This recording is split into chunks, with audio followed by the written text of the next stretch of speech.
consulting this client, providing very different services, and in speaking to him, very impressed with his intellect, with his excellence to his craft, and we hung out a few times in restaurants. So great social skills, I'll say. Good guy. And he also still spends a lot of time back and forth in Jamaica. So he's very much in touch with Jamaica, but he's worked here for a number of years. And he and I talked about this. We've talked about a lot of things, but we spoke about this specifically. And his insight, his understanding of the social dynamics of the two countries, I found it to be extremely interesting. So before I introduce you to Mike and let him talk, and I'll interview him, and I'll open up the line so you all can call in and have a conversation with Mike as well. The phone number here is 323-642-1387. That's 323-642-1387. Mike, let them know you're in the house. Say hello. Hello, everyone. Your voice is a little low, Mike. It's a little low. I'm sorry. Hey, everyone. Mike Stevenson here. All right. Maybe that's mine. Okay. All right. So where are you from originally? What part of Jamaica, Mike? Born and raised in Kingston, Jamaica, which is the capital of Jamaica. All right. So whatever you did made you a little bit louder. So keep doing that. Okay, no problem. All right. You let me know if somehow my voice gets low or anything like that. But okay, no problem. All right, perfect. Good. So you're from Kingston. That's the capital, right? Yes, it is. All right. And how long have you been here in the States? I moved to the United States back in 1991. All right. So you were a full-blown. Go ahead. Sorry. Do the math behind that and to see exactly how long I've been here. But yeah, that's how long I've been here. So you were just Mike. You were an adult when you came here, though, right? Yes, I came here when I was 20 years old. Okay. At the time that I come here. So I'm an adult by, I guess, societal standard. I would consider myself to have learned a lot since then. But yeah, you could say that I was an adult. Yeah, if I did something wrong, I would have gone to jail. As an adult, right? Right. If you were moving Jamaican ganja in large quantities, they would have locked you up as an adult. They would have locked me up as an adult. Yeah, I like how you phrased that. Yeah, exactly. and I can tell the audience that isn't what you were doing. So. No. What do you do, Mike? And I've got some people that there's a guy in Saudi Arabia, Khalid. I actually interviewed him the same way we're doing here, Mike. So he says hello. What's going on, Khalid? Thanks for joining us on this. Hello, Khalid. So what do I do? It's an interesting question. Normally, when people, ask other individuals what they do, it's an easy answer. It's I'm an accountant. I'm in IT. I'm a network web developer, stuff like that. For me, it's not that easy, but I'll try to surmise it as best as possible. I guess I'm a consultant. I'm a business consultant. I help companies to basically, in whatever facet, to help them to improve what it is that they're doing. Some people refer to me as a change agent. Some people refer to me as a operations excellence. Some people refer to me as a process engineer. whatever terminology that people put to it. My expertise lies in operations and operations excellence. So usually small to mid-sized companies would hire me to come in and to help them, attain their bottom line. Sometimes that is basically saving the company from going bankruptcy. Sometimes that is just implementing new quality systems and functionalities to help them improve upon what it is they're doing. I do a myriad of different things. The industry that I focus on is food manufacturing industry, in particular large-scale commercial. Bakeries is one example. So an example of the type of company that I usually operate in would be an intimate. I do also operate in bottling companies and the like. So I have many, many different clients that have hired me throughout the years to basically help them to improve their operations. And while my client list is not a long one, it still does represent a lot of the some of the movers and shakers in our industry. So in a nutshell, that's what I do. So I know you to be like the Navy SEAL of your industry. You're the cream of the crop. So a sharp guy is what I can tell everyone. So what made you come to the U.S. or should I ask that? You can ask any question that you want, Ted. I came to the U.S. because my dad was living here. I basically came here because at the time, back in 1991, the U.S. was looked as the golden opportunity, right? Okay. The place where you could come, you could make a better life for yourself. The majority of individuals that were living in Jamaica with me at the time saw, the USA as a place to get an opportunity. Probably I think opportunity is the optimal word here. Where in Jamaica, I think a lot of people say that they, don't have the opportunities like they would have in the U.S. So it was basically to come here, to get educated, to be open to opportunities that probably I wouldn't have been open to in the United States, and to make a life and a name for myself. All right. So, and it sounds like you found some opportunities in the U.S. Yeah. I mean, when you come here as an immigrant, and you first have to understand life, and how to really kind of like make your mark here, what you want to do. When I came here at 20, I really didn't know what I wanted to do. Okay. I grew up into a predominantly middle class household in Jamaica, which is not the typical household. I would say the typical household is probably more upper lower class for the majority of the country. I don't know the exact percentage. I'm just going to guess and say 75 to 80% of the country. Okay. The individuals live there would be considered to be living in, somewhere near to poverty, where life is hard. And then you have, the middle class who, usually, are educated, probably somebody went to college or, have a job in one of those, in a company, or as an entrepreneur themselves. And right. Started, own their own business and the like, So when I came here as a young 21-year-old who didn't know exactly what he wanted to do, but just felt like coming to America would give me the opportunity to find out what I'm best suited at, and how I could, emerge and live. So let me ask you, Mike, was it a culture shock when you came here? It was actually. It took a while for me to get acclimated, because when you come here, you really don't know anything. You really don't know anything.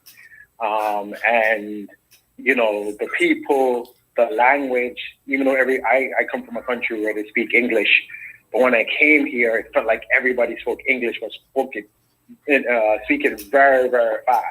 Also, what they were saying. Also, Mike, it's popular to speak a patois, which is a variation of English, actually, correct?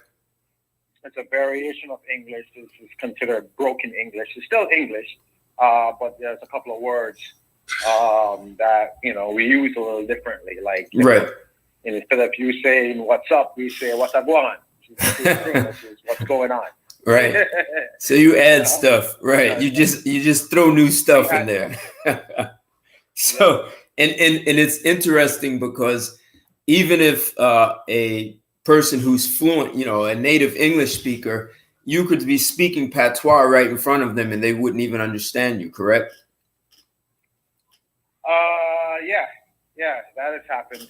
I'm sure a lot of people have been around Jamaicans before and they're talking and they don't quite understand exactly what it is that we're saying. Right. But it's still English. It's just broken English. Right. So tell me about give me one of the main things aside from cold weather and snow that would have been a shock. What was one of the things that you saw as a culture shock?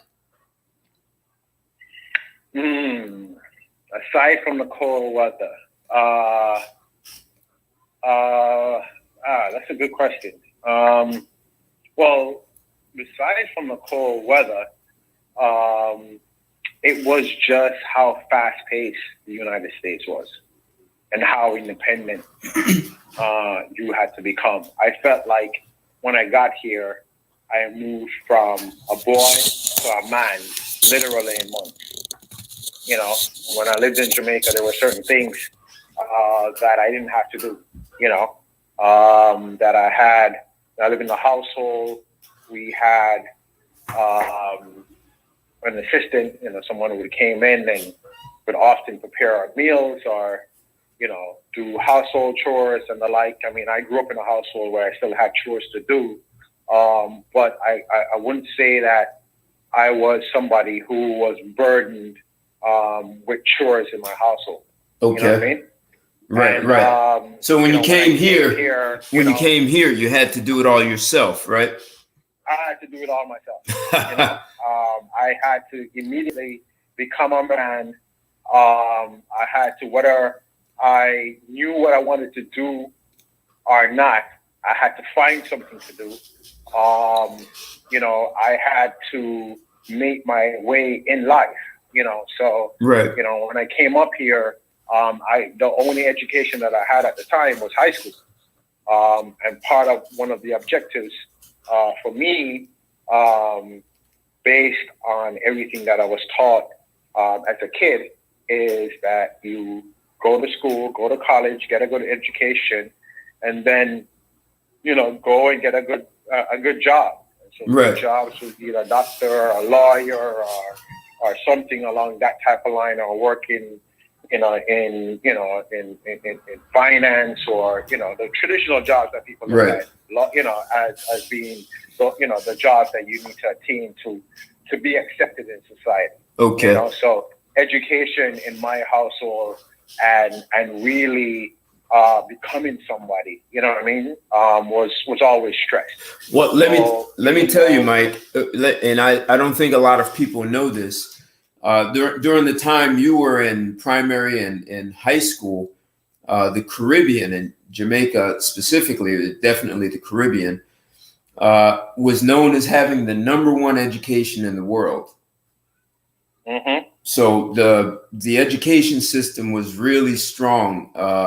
And so the fact your parents pushed it and you were in a country that put a lot of value on education across the board. So not only in your household, it was ranked #1 in the world. And just for you to know, Mike, we've got a couple of Jamaicans listening in on you.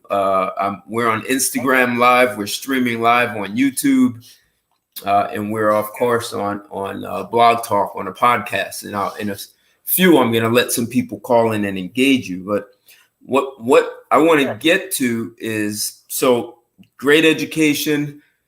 You grew up in a less popular class of Jamaicans, which you call the middle class, and you had household support. So while you had chores, there were things you didn't have to do. So you and I talked about, I mean, Mike, you and I have known one another for years, and we've discussed a lot of things. And in a very short time period, we talked about some cultural or family dynamics that were so different than what people see today in the United States. So one of the things we talked about was feminism.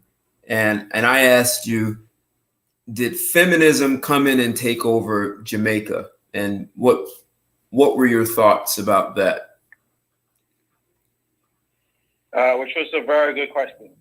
So we have talked over the years about that, and I could actually say, Ted, that when I met you a couple of years ago, my views and how I saw life occurred to me is much different than how I see it now. Right.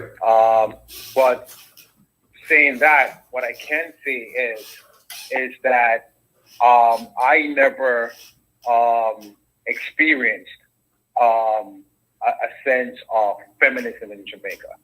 I grew up in a household, it's a single parent household. My mother was the leader in the household. I had a sister in my household also too as well. I had many aunts, grandmothers and stuff like that, all matriarch of the family. So wait, you had several generations living in one household. Is that what you're saying? Not necessarily living in one household, but living probably in the same community. Okay. You know what I mean? Close by. Close by. Right. Yeah, right. Pretty much close by. And so I never had a sense of a female not being able to accomplish or having access to or being denied opportunities simply because she was a female. I did not experience that. Now, other Jamaicans might be listening on this call and said, hey, listen, well, I experienced that or something like that. But for me personally, I didn't experience that. All the women that were in my household I consider myself to come from a network of very strong Black women that accomplished everything that they wanted to accomplish. So my mother, for example, was a single mother that had 4 kids, okay, that worked, at one of the leading companies at the time. Did your mother have a college degree? Mike, did your mother have a college degree? No, she did not. Okay. She did not. She did not have a college degree. But she was, she was a spark plug. She's the type of person that wherever she went, she excelled. And people, I think people appreciated her work ethic, so I'm around a lot of women that I was around at the time that had great work ethic and were recognized for it. So while my mother didn't have a college degree, she started out, I think, as in administration in the company in Jamaica. And then she got promoted into a sales division within that said company. And this company at the time was one of the largest and well-recognized company in Jamaica called T. Geddes Grant. Okay. And she got promoted into the sales department. And then she eventually, after many years of service in the department, eventually started her own company and emerged as an entrepreneur. And so I saw all of that. I never experienced with her any conversations where she said she was denied something or wasn't able to do something or anything like that. For being a woman. Because she was female. Right, yeah. Right. Okay. And that was across the board in your family. And I assume even if we said that about you had friends, if you had friends who had a 2-parent household, it was the same. You didn't hear women saying, oh, we're oppressed and we can't do anything. We have no rights.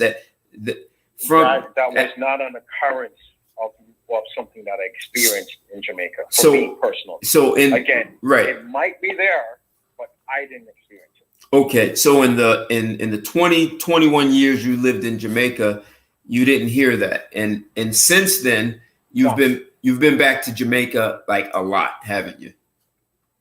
Yes, I go home. You notice I still use the word home. I go home all the time. Okay, and so do you, in the 20-something years you've gone back and forth, have you heard women say that they are oppressed in Jamaica? Like, yep. No. Okay. Not oppression in the terms of being denied an opportunity simply because they're female. Okay. You know, I all the women that I've experienced and known in Jamaica, you know, if they're qualified, if they work hard, if they're the best talent, I did not get an impression that they thought that they would be denied a position because they were female. Now, that said, I left Jamaica when I was 21. So there's another aspect of that also too as well. Whereas you might not be denied the position, but is it equal pay? You know what I mean? As a female, am I doing this job and my male counterpart is doing the same job and we're getting compensated the same way? Okay? Again, I've never heard of any complaints or anything like that, so I can't speak into that as a possibility. Okay? But I've never experienced that from anyone. And where I'm from in the middle class neighborhood, you know, there have been, you know, females that are head of the household. If they are married and living and have another male in the house, they're working also too as well. You know, it's respected. It's not looked down upon, or expected that you need to do that. And there is definitely no kind of like opinion about a woman if she believes that she should be working or doing certain things. You know, one of the things that I'm actually proud of being a Jamaican is that at one particular time we had a female president, you know, a prime minister. Right. You know what I'm saying? You know, which is still has yet to be experienced here. So and when she became the first female prime minister, while there was acknowledgement around the fact that her sex is female, what she was most recognized for was for her leadership. And so just to give you a little bit of background about Jamaica also too as well, we have and we celebrate what is known as national heroes, right? And so national heroes are individuals that we look up on, all right, as a nation of people that have fought for something. Fought for us as Black people for our independence from our colonial masters, okay? And one particular individual that stands as probably one of the most dominant individuals as far as our national heroes, right? To do this was a slave called Nanny, okay? And so her story and what she did and how she was able to lead groups of other ex-slaves into rebellion against their colonial masters is still revered and looked upon as a very, very, very, very huge accomplishment, you know, in Jamaica. Right. So naturally, kids, you know, myself as a young boy growing up in Jamaica and others grew up hearing this story. Other females in Jamaica grew up hearing this story. So, you know, a female figure that was idolized as equal, that could do anything just as well as the man, and is celebrated in society, is the country that I am from. Okay. So as I said to you, I have never experienced or felt or heard any female say that you know, they experience some kind of sexism or denial of, simply because it was a female in Jamaica. To me, is definitely looked upon as an equal. So while you have equal opportunities for women in Jamaica, you've even had your prime minister or equal to a president of the country. And you have this story of a woman who was a hero for the nation. And here in the U.S., so let me ask you this. When you came here, did you notice that feminism existed?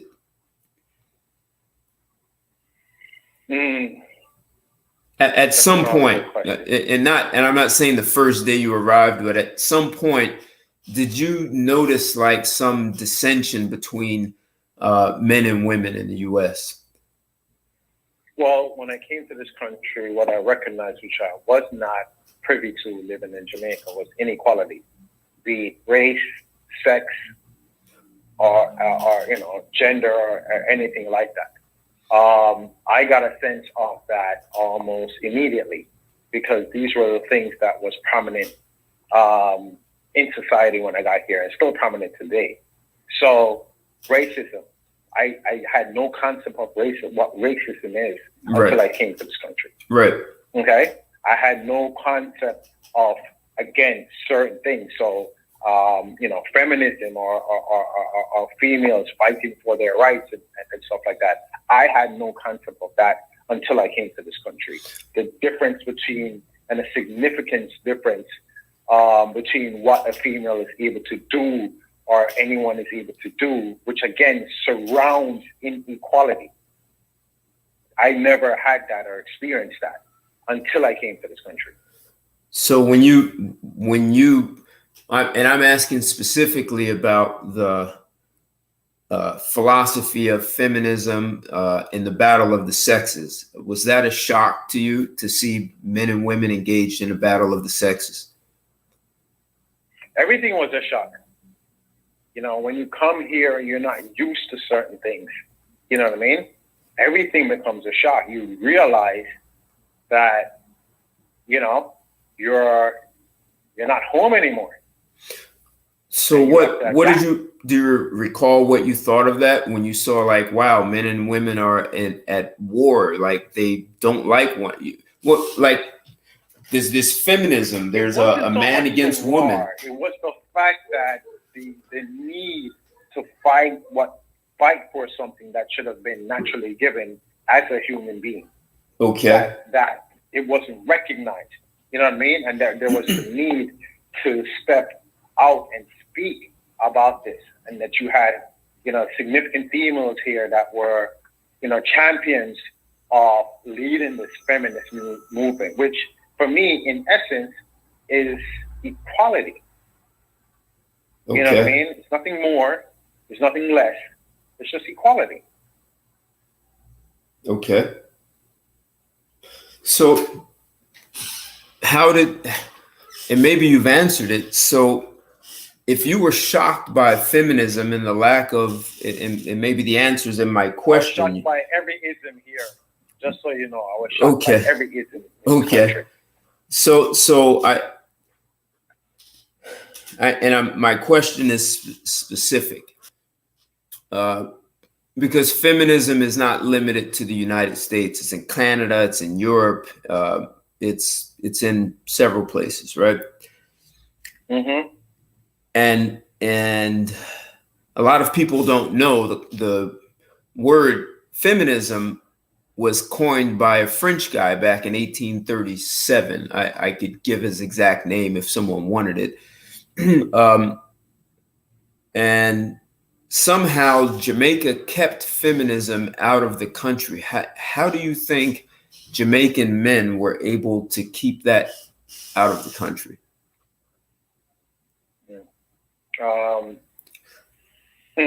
Again, a difficult question for me to answer.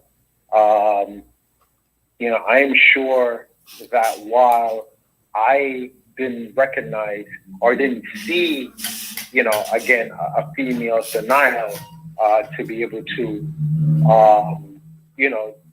do certain things or have a certain level of equality from my vantage point, simply because of how I was brought up. Right. I'm not saying that this is universal to Jamaica. Right. I can only speak from where I am seeing things from my perspective. But I do know that in Jamaica, one of the biggest problems that we've had is domestic violence. Okay. Violence against women. Okay. Females and their partners being beaten up and abused, and if they don't comply, it's even more. And I didn't necessarily see a lot. I don't see society as a whole speaking up for that. Okay. You know what I mean? Or really, really getting on the bandwagon against domestic violence. Okay. And so again, while they had access, they could have this job and they're not being denied of anything or stuff like that. When it comes on to domestic violence, especially in the inner city, especially in these communities where again, low income, let's call it low income communities, and not even just then.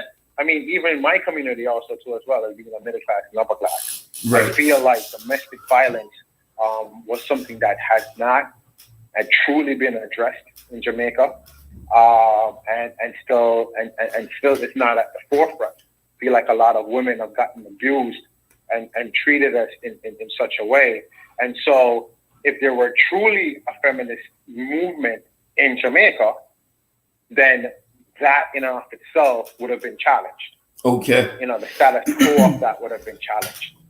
And why that has not happened, I'm not quite sure. Well, let me, before I want to respond to that.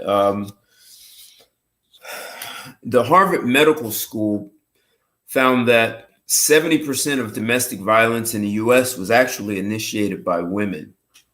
Are you familiar with that study? No. Yeah, it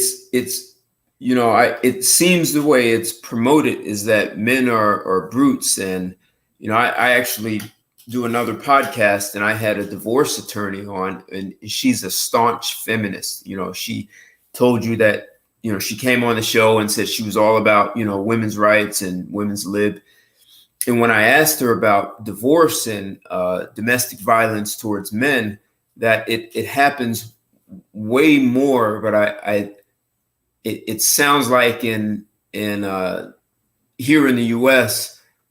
there is more of a stigma for a man who hits a woman. So there are men who, even though they could destroy the woman, they just allow themselves to be beat on or verbally abused.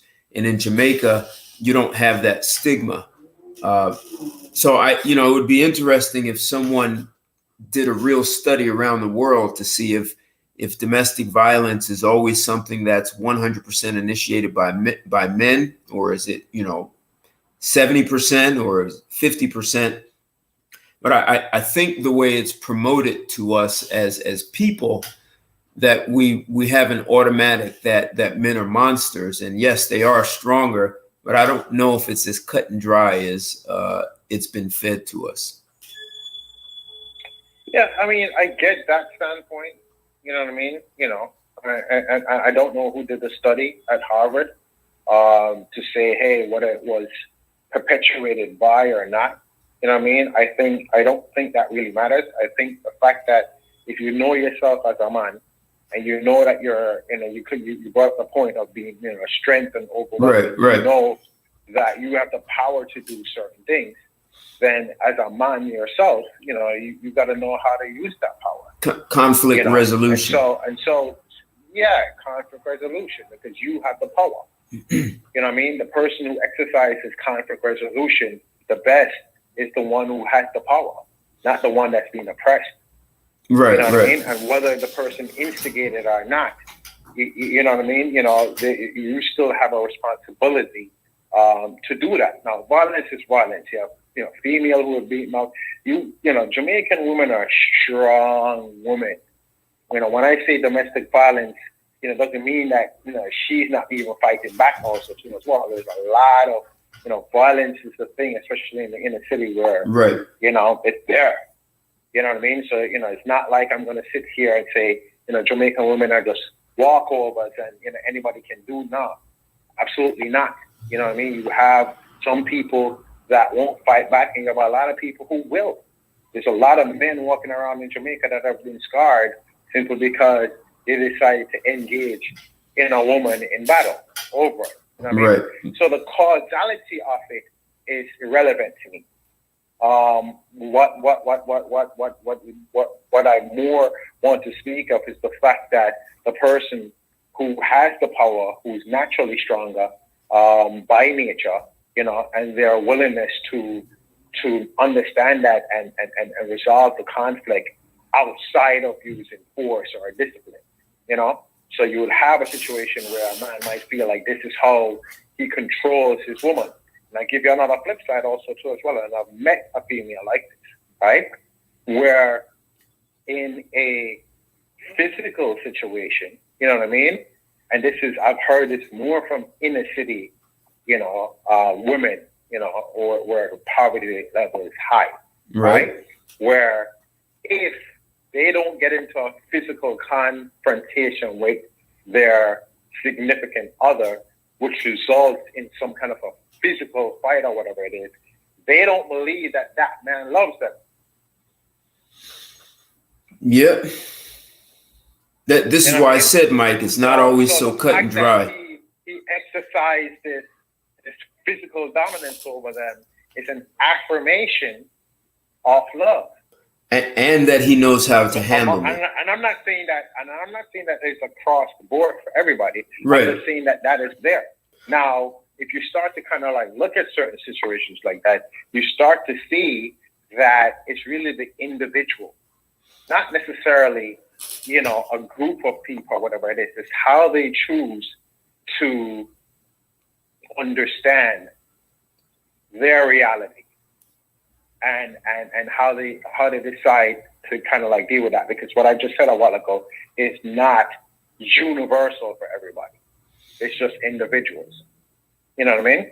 No, I understand. And what I was getting at is that it's not always as cut and dry as people think. Like the way it's promoted to us is men are these horrible beasts, and we don't always have the facts that it may be happening in ways that we don't fully understand, except what we see in the media is it shapes our listening the way we see it without really having any facts on it. So, and that's why I brought up a lot of, it's just how individuals, I think, determine their value. You know what I mean? Sometimes is what it comes down to. I've met in ladies or females before that, a guy's a good guy. He's, and when I say good guy, he's not cheating on her. He's, has a good job. He's doing all of this types of stuff, but he's considered to be soft.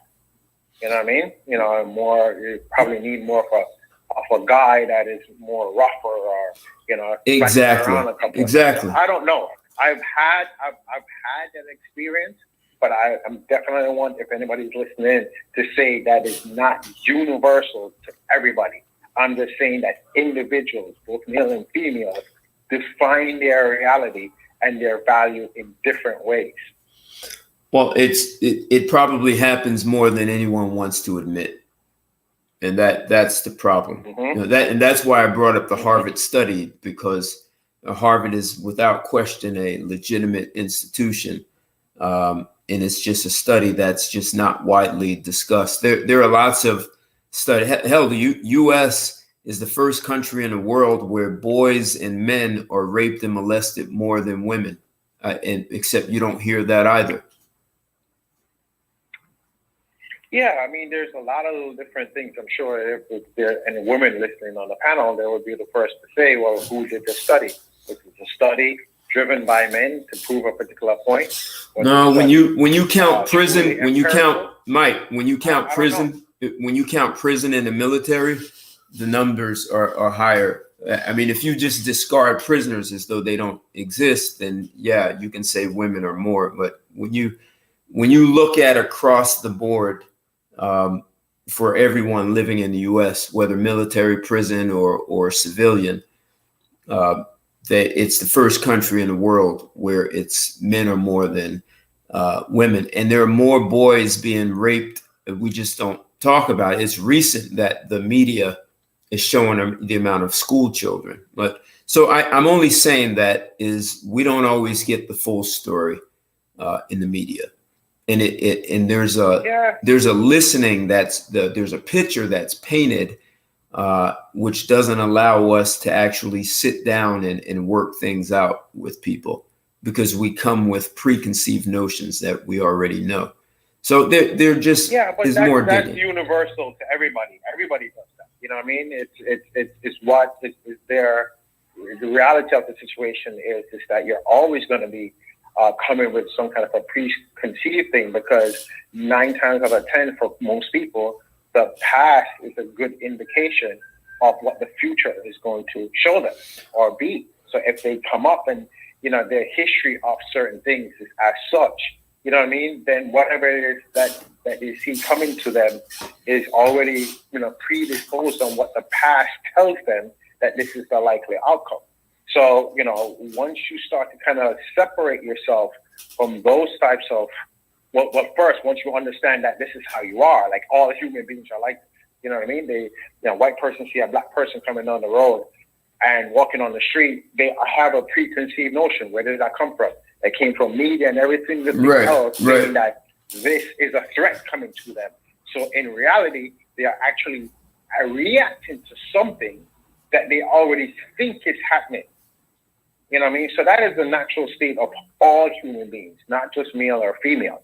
You know, it's just the way that they are. Well, we call it a natural state, Mike. We call it a natural state, but there's no proof that it is a natural state. It's really state. Unnatural, yeah. I agree with you with that. This is you know, it's funny that in the society now that we're calling things that are natural that really are not natural. Exactly. Because if you look at the state of a baby or somebody that you know, of an infant, they don't have these distinctions. Exactly. So they just literally be and act, and you know, they don't see color, they don't see female, male. We're the ones who come up with all of these distinctions and the meaning behind distinctions and the roles that we play with distinctions. And then we start to live presently now based on what we have defined, you know. And, you know, for you to not be able to think like that anymore definitely requires some training. Unlearning. You know, fortunate enough to have that. You have to unlearn that. There's some unlearning. You have to unlearn that. It's kind of untraining. It's unlearning of it. It's instead of training, it's kind of an untraining and unteaching, even though those are incorrect words. It's a way to do it. But it really is. So then you can just see people and individuals as just individuals. You know what I mean? You know, the whole statement behind feminism first has to start with feminine, that you have to recognize that you're a feminine. You know what I mean? You know, and I, you know, would first want to say that recognize first you're a human being and recognize the being in the human being. Well, that's not what feminism was actually. Let's continue. Feminism was actually promoted to be a form of socialism, and the intent behind it was to get the father out of the home, which you see it's been successful in the U.S. But I want to ask you about, so women have equal opportunities in Jamaica. They work jobs, they're professionals. So what is that like? And whether it was your home or the home of your friends or your close family, your relatives, are there clear and comfortable roles that a man and woman play in a relationship that are not so clear here in the U.S.? Did you see a difference between that? Roles. clear and comfortable roles of individuals. Rather than roles, you mind if I use the word expectations? Is that the same thing? I mean, so that I expect a female to behave this way, or I expect a male to behave this way. Is that a better way of putting it? As maybe not, because you talked about having chores, right, growing up. So there was a role that you played, right, as an adolescent or child. You grew up, and there was a role that you played. Like at the age of 3. The role you played was very different than you did at the age of 12, right?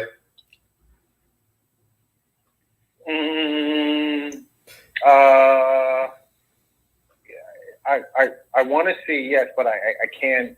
At the same time, I feel more that I'm pressed towards expectation, at least for me. So did you have chores, right? Did you have right? So this will give you a kind of like mindset on how my mother is the matriarch. There was no father in my household, and her mindset was simply this.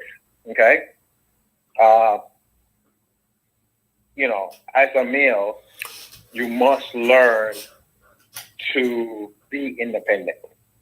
Okay. So there's you won't know how to cook. You won't know how to press your own clothes. You won't know how to make a bed. You won't, that type of stuff. It wasn't in my household. It was, everybody does everything. Right. You gotta learn everything, because at some particular point you're gonna be on your own, and you need to be able to take care of yourself. Right. So I remember as a young kid, as a young boy, my mom would say, "This is how you season up chicken. This is how you make jerk chicken." You know what I mean? This is how you do it, and this is how you do that. In spite of the fact that we had, assistance in the house at times. You know what I mean? In my household, we learned all of that. In my household, I had, 2 brothers and sisters, and on every night of the week, there had a time that when dinner was done, it was your responsibility to wash up all the dishes. Then you had to go out there, and it was commonplace to me. I thought this was universal in everybody's house. Well, Mike, I'm asking really from the perspective of a man and woman who are in a relationship. That's why I said roles between a man and woman, not because when you marry, it's a marriage. Whether it's a legal marriage, legal binding, which it's a legal binding contract, right? It really is. I think people underestimate that. It's no different than if you and I were to go into business, we're going to play roles, right? So, whether mine's is sales or finance or operations, there is a role we play, and there may be some overlap, except there are going to be some clear roles if we're going to have a partnership, right? So, men and women don't debate over who's going to carry the baby to 9 months, right? So there's a role that a woman plays, right? So I'm asking, are those roles comfortably expressed, executed, divvied up between men and women when they are in relationships, or do you have, like here, there's a bit more acrimony and argument about, well, I'm not doing that, and I'm not going to learn how to do. There are women who intentionally don't teach their daughters to cook because they don't want them to be stuck in the kitchen. Is that a concern for women in Jamaica, or how are the roles dealt with as between a man and woman, husband and wife? I kind of feel like this question is best served for a woman dealing with a Jamaican man. You know what I mean? To say, listen, this is how Jamaican men see. But since I'm not a woman, I'm going to speak from my perspective. I do believe that there are roles. I think that a typical Jamaican man expects that his wife is going to handle certain, have a particular role and handle certain things within the household. Right. Whether it be upkeep of the household, taking care of the kids, cooking, it's a big thing. Also too as well, just certain things that there is a certain level of, I expect this to happen, I want this to happen, my desirable female is one that can do these things. Right. Yes, definitely that is in Jamaica. And let me ask you now, this role is still played even though the woman has a master's degree and she has or a law degree, she's an attorney. She is still expected to serve in that role for the family. And then I'm just asking you that, and then I'll ask you another question. Mm-hmm. Yeah, I think there's a certain level of expectations with that. Okay. I think that there is, and it's expressed like, and I go back to, I go back to me growing up as a child in a single parent household, right. My mother being there, right. And she telling me what is a good woman. She said, a good woman must know this. Share that, Mike. A good woman must know. You know what I mean? Share that. Share what you learned that a good woman. I want to hear that, and I think the audience would like to also. Yeah. So, and this is coming from a female, right? You know what I mean? Telling me how another female in my household should behave. You know what I mean? That she must know how to take care of the house, have some level of domestic skills. You know what I mean? Be either cooking or cleaning or even just managing the whole thing. You don't necessarily have to do it, but necessarily know how to manage that whole thing. You know what I mean? And that is a desirable female. There's a common saying in Jamaica, a way to a man's heart is shoe and belly. Okay. Where did that saying come from?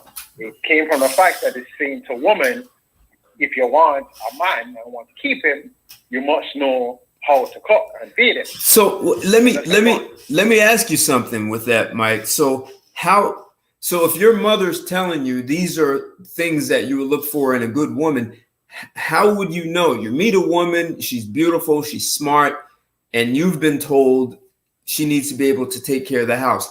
How do you find that out in the dating process? How do you discover that in Jamaica? Well, I think when you're with somebody, you see that. You know what I mean? Like, I'm in a committed relationship right now, right? And there's certain things about my woman that she does naturally without me asking her to do it or anything like that. Can you give examples, Mike? Give some examples. Oh, okay. All right. She might be listening, but I'll go ahead. So the way that she, I live here in New York. My lady lives in Jamaica, right? And so we see each other now, and this is a young relationship. This relationship is probably no more than started in December until now, right? And then if you throw COVID in there and travel restrictions and stuff like that, right? But how we try to make the relationship work is I will go down to Jamaica, she comes up here, and the whole 9 yards, right? Cool. And so, what was really, what? I mean, everything about her drew me to her before. She's extremely beautiful, intelligent, the whole 9 yards. But what got me was how she took care of me when I'm around her. Good. You know what I mean? The level of importance that she plays on, just certain things. So I'll give you like a perfect example, right? She comes here to my apartment. She goes in my refrigerator, and the next thing I know, all those things that have been expired is on my couch. So wait, Mike, all of your science projects are going in the trash now, right? All the mold you have growing. She's like, look at this, that, the whole 9 yards. These things have to go. I was like, I didn't even know it was over there in that corner. I don't go in that corner of the refrigerator. That type of thing, right? And then she goes out and replaces all of them. You know what I mean? Not just that she throws it out. Wait. I've got it, Mike. Wait. Mike, I've got to ask a question. So she first clears out the moldy stuff, right? And does she go to the? I think it was still good. grounded cinnamon does not go bad. All right. I'm sorry, babe. All right. But wait, Mike. We're supposed to use it. Mike, here's my question. Yeah. When she goes out and replaces it, does she say you need to give me some money so I can replace it, or she goes out and just gets it?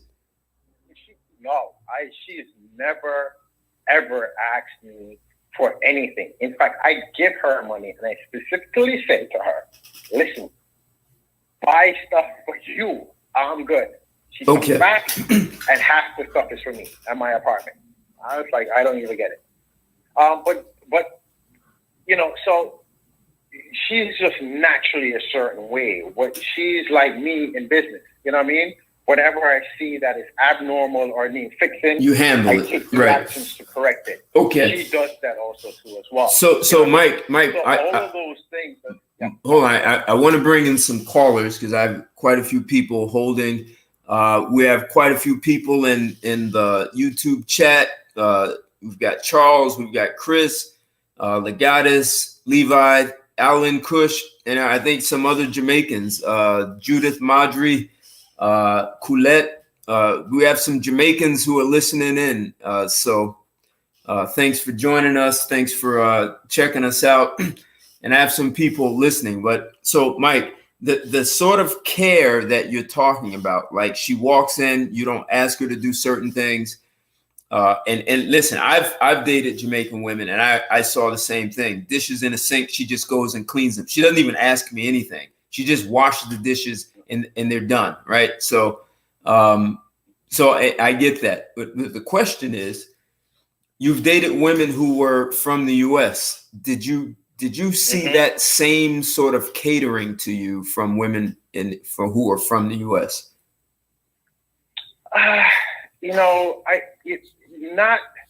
Not necessarily in that way, but I've seen it in other ways also too as well. You know what I mean? Okay.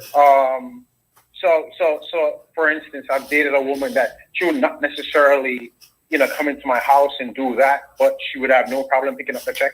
You know what I mean? Picking up the check. Okay. Like, I'll take care of it, or something like that. You know what I mean? So everyone is kind of like a little bit different. I hate, and you and I had this conversation, I hate to broad stroke everybody to say American women are like this. Or women are more like this. I know. We get beat from that I just don't believe in that. As people, we get beaten to submission, except there are so many parallels and similarities between human beings. And you've lived in other countries, so have I. And that you can generalize so many things, like people speak a language, healthy human beings walk. There's a whole human experience that people go through. So I'm just never afraid to deal with the generalizations because people misinterpret things, even though they both are speaking the same native language. So these things happen. But some funny things, some guys in the chat are saying she's reeling you in. She's working him. They say she's working you, man. You're Jamaican woman. Okay. So I'm just, these are some guys that are saying it. They could be saying it out of fun. Some guy said, I'm from Barbados and our women behave like what the American or women on TV do. So people have different experiences, right? This guy says feminism is strong in the Caribbean. I know you're trying to do that, right? But I'm going to offer something to the group if they're listening, right? Okay. So, I am, just to give a perspective, I'm 49 years old, right? And so, me at 25, 30, and what I brought to a relationship and what I got back from the relationship is a completely different person at 49. You know what I mean? Right. So when somebody says, okay, she's reeling her in or doing this in the whole 9 yards, what I want to offer them is this possibility. Okay. And the possibility is this, that I am loving this woman in completeness. And as I am loving her in completeness, she gives me also to the best of herself as I give the best of myself. Okay. That's a possibility.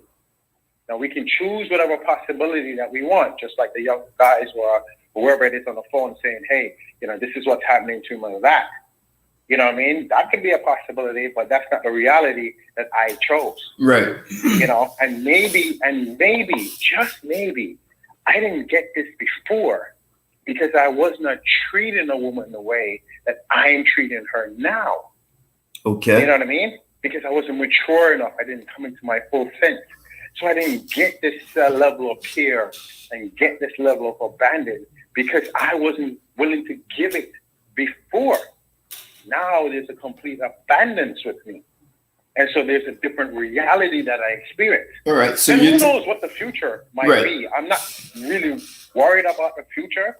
I'm more into the day-to-day of who we are right now and what we're building together as a couple. Okay. So you're taking responsibility. But the other thing I also hear, Mike, and a lot of people don't know this, is that feminism was not necessary in Jamaica because women had opportunity, even though it wasn't about being equal, especially when you look at the whole picture from home. I assume there are jobs that men do that women don't do, just like you have the same here in the U.S. There are you don't see women working on the oil rigs, the steel mills. There are just some things, you know, holding a jackhammer. I beg to differ, Ted. In Jamaica, I see women working in construction. Women now, there's a difference between do you have a couple of women doing, or in general, there's equal amount of women, Mike, you see, men. you see, no, Mike, you see women.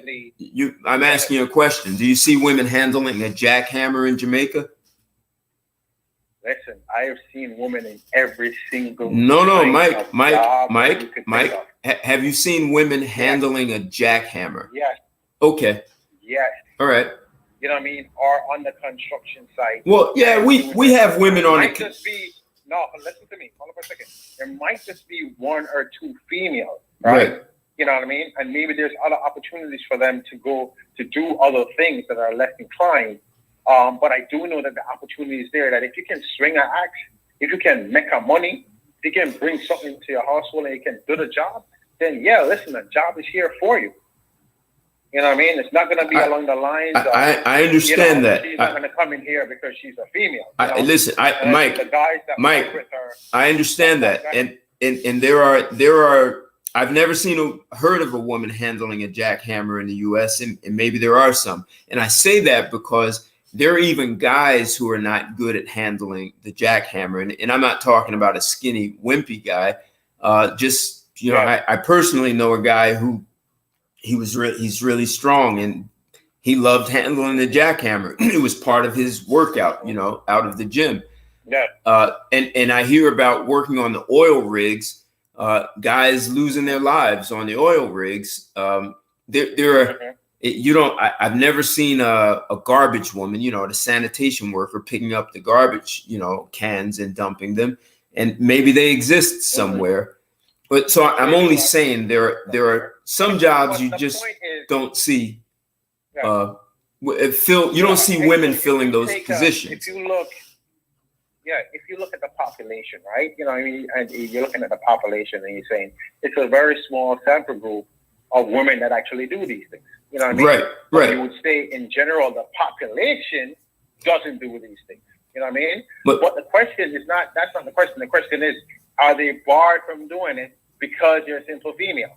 You know what I mean? And then, you know, there's a feministic approach to get me to, you know, want to do this job.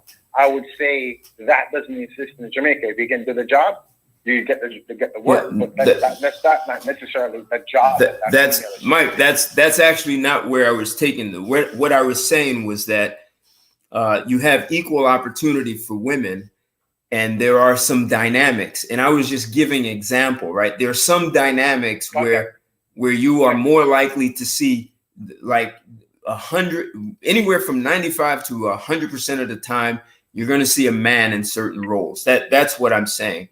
Mm-hmm. And then when you get to the microcosm, the family dynamic, you see some roles there that are comfortably divvied out. Without any pushback. That's where I was going with that. Yeah. So and that exists. That's what I was saying, Mike. That exists. You know what I mean? You might have a couple of outliers, which is what I was saying before. You know what I mean? Right, but for the most part, yeah. Right, exactly. There's a level of expectation. There's a role. Exactly. Things that, you know, the female, especially when it comes on to, you know, taking care of. Hold it, Mike. Hold children, it. Your babies Mike, where I was, what I was saying is that works, right? And what I started with and said a lot of people don't know this is that here in the United States, there is a tribe up in upstate New York called the Iroquois, and it sounds like they had the same kind of social structure as Jamaica. Like men and women played important roles. It could be leadership, but it didn't have to be the same. And so the women who started the women's suffrage studied the Iroquois. They spent a lot of time with the Iroquois studying them, and they found that those people didn't need feminism or women's suffrage because the women had exactly what you're talking about. So like they couldn't push feminism or suffrage because they ran business and government, you know, their politics, where both men and women played important roles, but there were roles that they played that were different, and there was some overlap. And so the like Susan B. Anthony, Elizabeth Stanton, they found that idea fascinating and brought it back to mainstream USA, and that's how women's suffrage. There was a respect that there are certain roles that men and women play, and then there are some things that we want. But the women in the Iroquois didn't need feminism or fight for equality because they structured their society very much the way you're describing in Jamaica. That's what I was trying to say, Mike. Mm-hmm. So it sounds like the Iroquois, the one way men kept feminism out of Jamaica was to make opportunity available to women. That's what so in a general way, this is what I'm saying, Mike. You with me? Okay. I'm with you. Okay, good. I'm with you. Good. You know, again, if men that they had this thought to say, let's do this to keep feminism out, I would say as a result, a desired result that they wanted, I don't even know, I don't think I would go that far. What I would probably say is that, you know, there is a level of equality that exists that just became the natural result of being a particular way. Well, what I'm also getting at, Mike, is that this is a very old culture. There are the Hopi Indians out in Arizona, and I spent a lot of time with them, stayed with the family, and I found the same dynamic as the Iroquois and as Jamaica. So it's just a very old social, it's a very old culture that we don't hear about it. So in no way am I implying that Jamaica did it to keep the feminists out, just like the Iroquois didn't do it to keep the feminists out. That was their culture. That's the way they lived.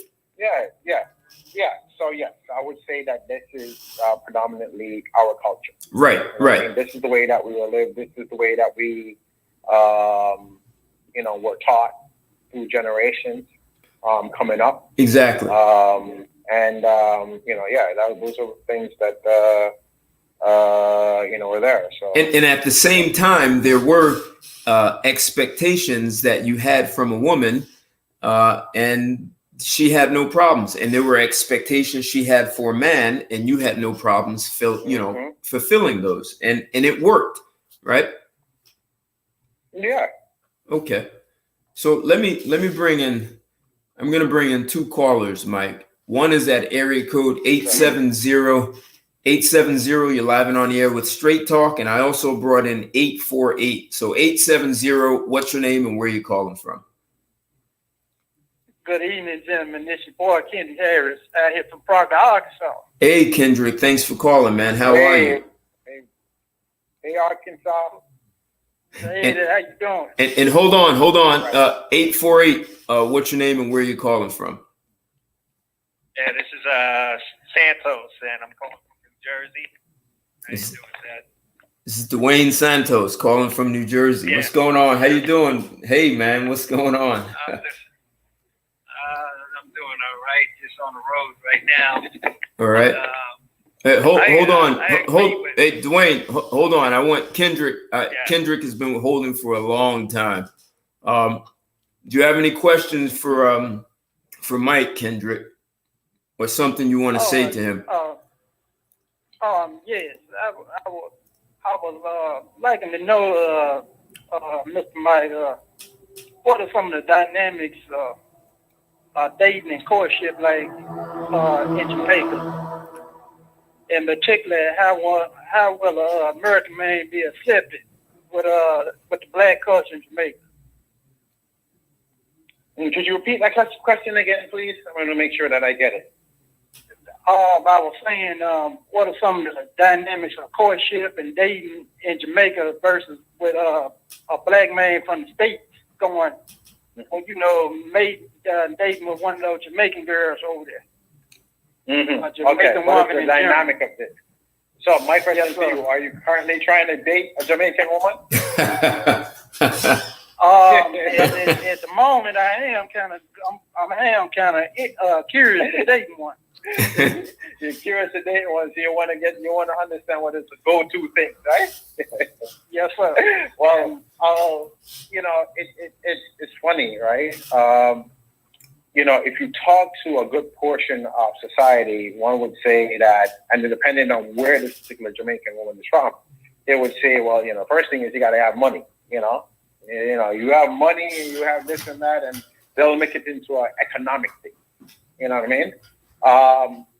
But if I'm speaking about it, right, I would say that, if you treat a woman right and treat her good, a Jamaican woman, she'll respond, in kind.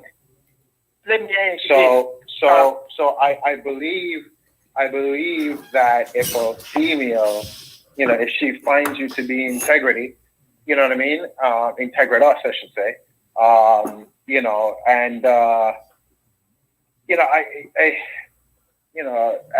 a man, as a black man and stuff like that, I don't want to not stress the importance of the fact that how economically stable you are makes you also attractive.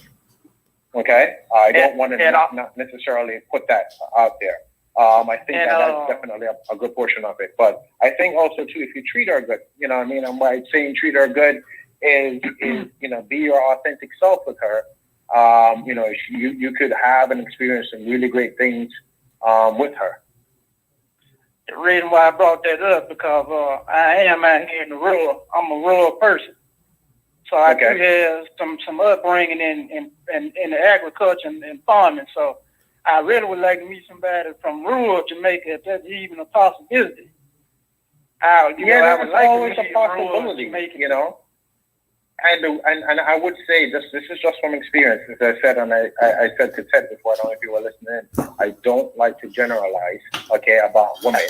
But what I find is that females that are more rural Jamaica and the like, the natural, the value, a lot of importance and value of who she is and what she's about is how well she's able to take care of her home. And that is important to her, how well she's able to take care of her kids, how well she's able to be that kind of rock for her mind. I feel like it's a big thing in rural Jamaica. I don't know if that answers your question. Well, wait, let me, Mike, let quick question. So, sexuality is, it's in your music, right? Not necessarily in the way we hear it in the US, but it's like a natural part of life growing up in Jamaica. So there's a little less shame around sexuality. You have the dance hall and the way everyone dances and grinds. This is whining. All of this is very much part of the culture. But in the rural areas is as you're talking about a woman who is seen as putting taking care of the home and family values. How is promiscuity looked at for women in the rural areas? I think that's a good question, Ted. I think promiscuity, across the country, is not looked on as something that is accepted. A woman that has more than one lover is definitely not looked upon as a good thing in Jamaica. Okay. But a woman that definitely enjoys sex, love to, it embodies, what sex is, because we consider it to us to be a very, I don't even know if the word hypersexualized is the right word, but definitely that we enjoy, and the less you are able to actually perform as a lover, there is some importance on that. I would definitely believe that is, that's a big part of,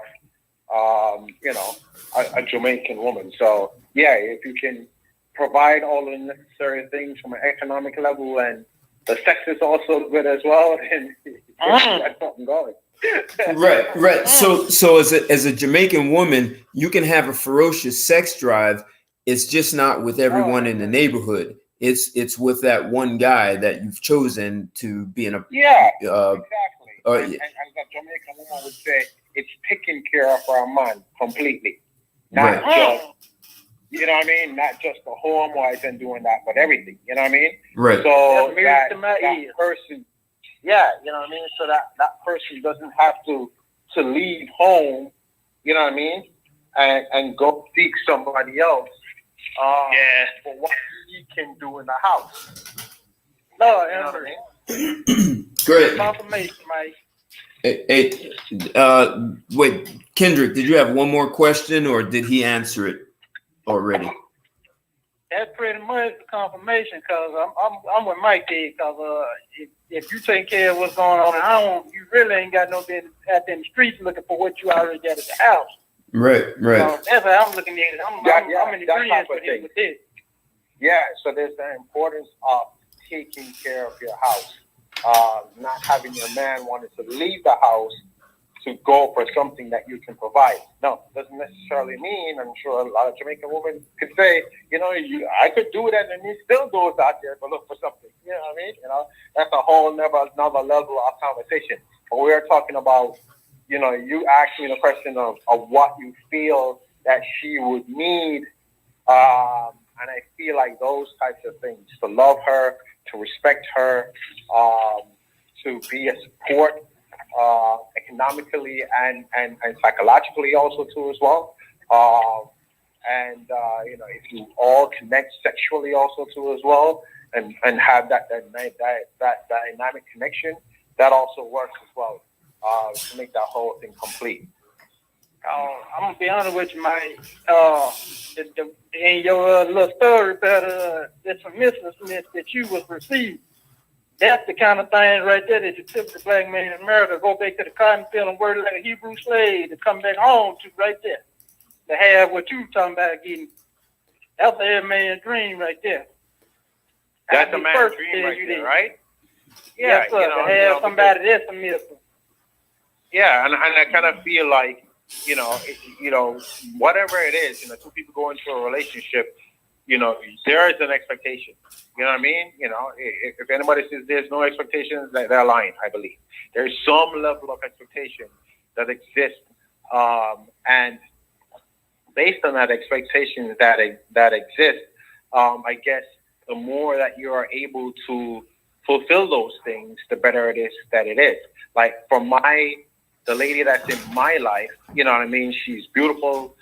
She's all of those types of things. I didn't have a mindset to say that if she wasn't able to do this, and this, then we couldn't have a relationship. That was definitely not in my mindset.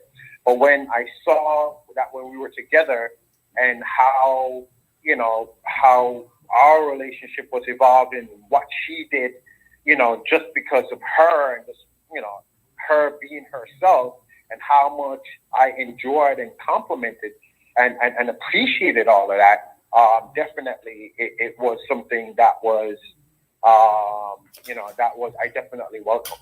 You know what I mean? You know, and it was definitely a good thing for me. All right. Let me bring in another caller. I want to bring in a caller from area code 919. 919, you're live and on the air with Straight Talk. What's your name and where you calling from? Hey, Ted, this is Rich. How's everybody doing? Hey, Rich. Thanks for calling. Hey, another good show, Ted. Guys sound like you pretty much on the money with the conversation there. All right. I'm curious, though. Is his name Mike? Mike? Yes. Yes. Do you date African American women? Hey, wait, someone has some beeping in the background. Can you go on mute? I'm not sure who that is. I should say, would you date African American women? That's probably a better way. Oh, yeah. That's the question for me? You're asking me that question? Yes. So I would, and I have. So what's the biggest difference you see between a Jamaican woman and an African American woman in terms of dating? What's the biggest difference you see? What's the biggest difference? So, you know, it's funny. You know, you're asking me to answer a question about the past, and the past is also bent on who I was and who I was being at the time. If you can follow me a second. You know what I mean? You know, because a lot of that's a very good point. Yeah, I believe a lot of what you put in is what you get back. You know what I mean? And you know, a younger me was more driven by sex and conquest and less a relationship, whether it be a Jamaican woman or African American woman or whatever.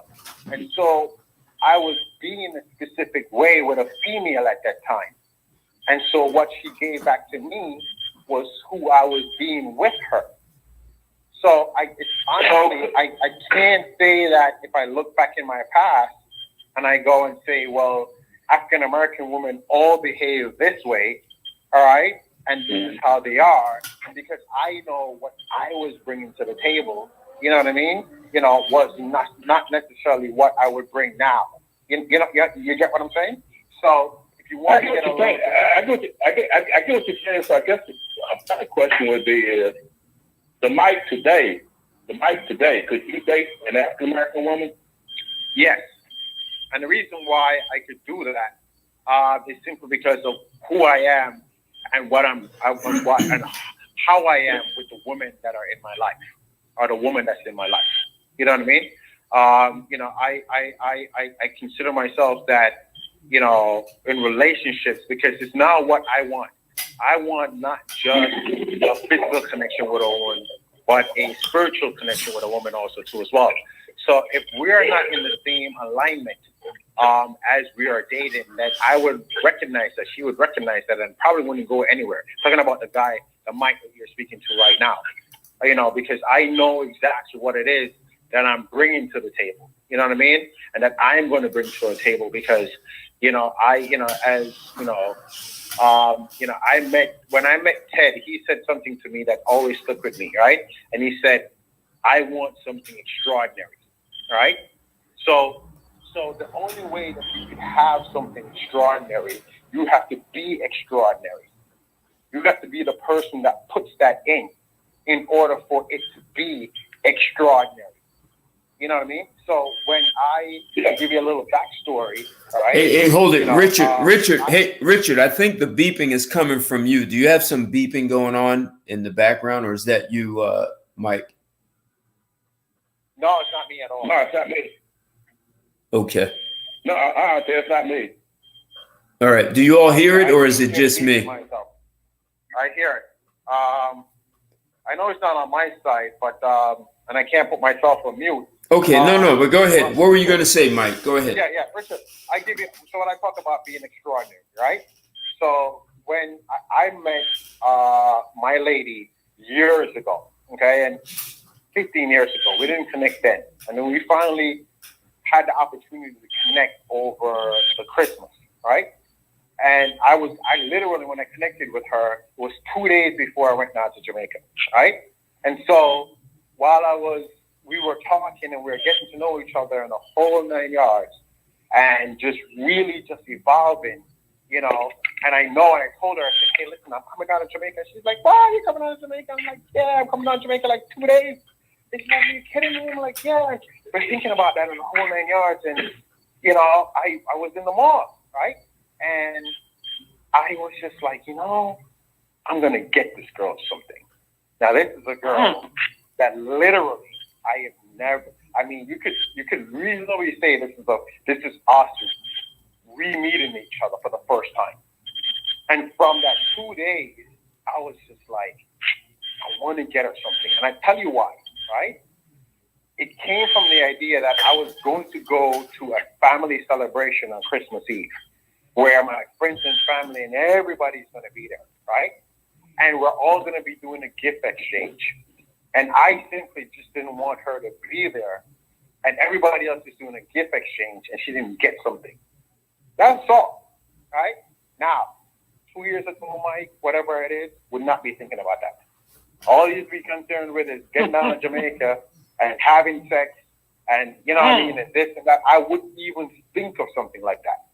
And then furthermore, also too as well, I thought of Christmas Day, right? So when I was growing up on Christmas Day, Christmas morning was always the greatest thing for me. I couldn't wait to get up. I was so excited about what I got and that feeling of the new. And I said I wanted to recreate that for her on that day. I'm not going to tell her what I'm going to get for her if I have the opportunity. And I'm going to do this. Now, not seen this girl for 15 years. We talked 2 times on the phone. I'm already going to this whole situation. I bought her a gift. I did all of this. And I even said to myself, if it doesn't work out, I'm going to give it to my mother. You know what I'm saying? But this is what I was already bringing to the table. You know what I mean? Being this person. And when after the first couple of days of us spending our time together, right?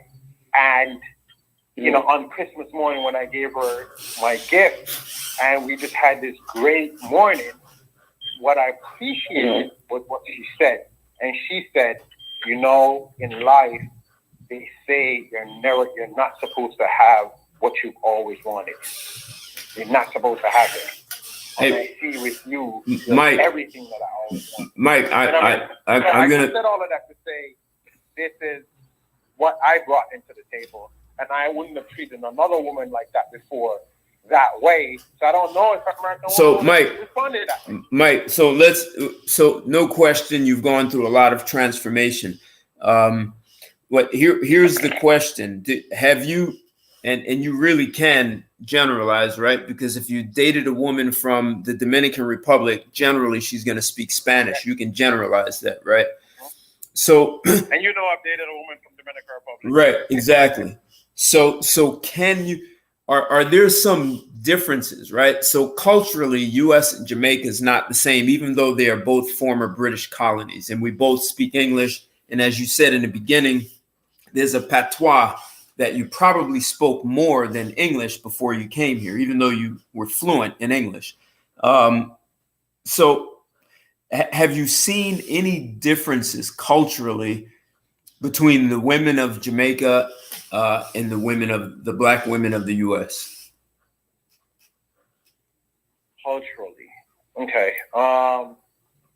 Again, just so if everybody's listening so they understand, you're literally asking me something to say something about something that I used to be.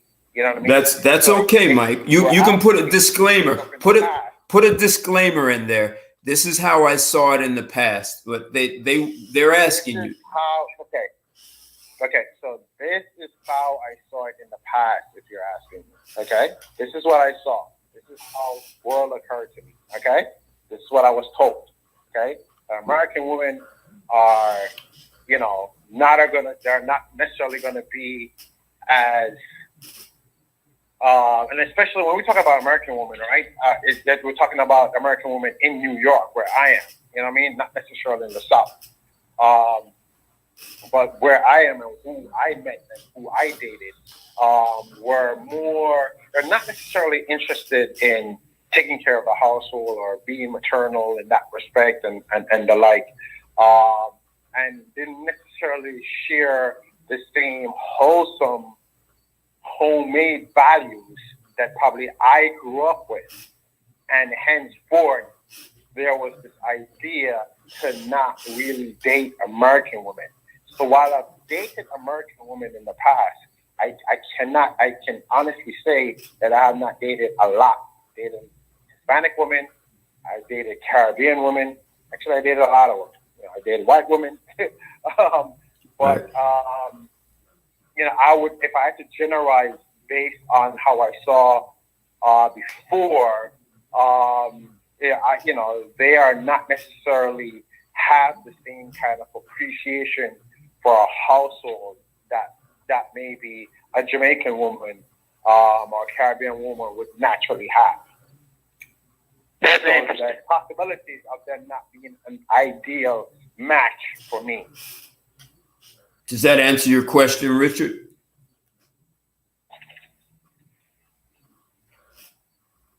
Richard, you're on mute, I guess. Dwayne, go ahead. What did you want to ask Mike or say to him? Well, I agree with Mike, what he's saying 100%, or let's say 90, I would say 98%, I agree with him, when it comes down to Caribbean women, because my wife, she's from Trinidad, and wow, we've been together for over, I guess you could say close to 30 years, Wow. And Congratulations. yeah, thank you. And, and I know when you say far as when you were younger, because it happened to me, we were so cultural conditioned, we believe that,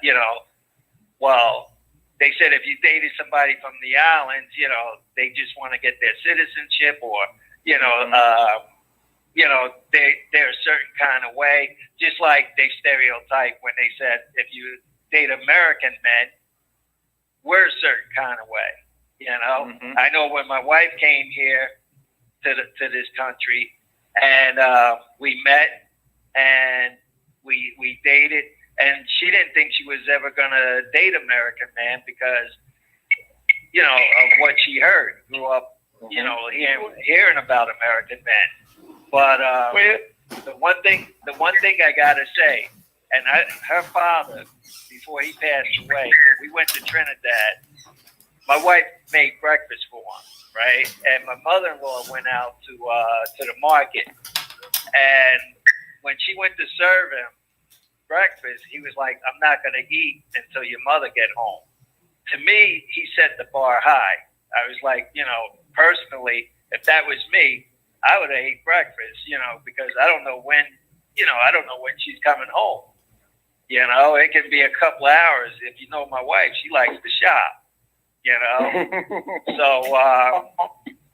So, I had a lot of respect for my father-in-law because, he was that man where, his wife was more, was important, and I seen the relationship, and then he also saw something in me that I didn't even see. We had a nice conversation. We talked, and like you said, Mike, you said something about the way you give back. In order to receive, you have to also give to that woman in order to receive. Look, Dwayne. I was wondering. That's an interesting point you made, cause I have been contemplating dating internationally and both interracially. So I was wondering. That's the reason why I asked Mr. Mike what I asked him about the courtship and thing. So I wonder who you think or what you think pushing that narrative about American men only a certain way or another ethnicity. Well, a woman is another way. You know what I mean? Yeah, I'm just trying to get what it is. Right. You know what it is like Mike said, if you just be yourself and she be herself, it's not about two different. I wouldn't even say races. You know, it's just ethnicity. You know, so she just happens to be from Jamaica, or let's say from the Caribbean.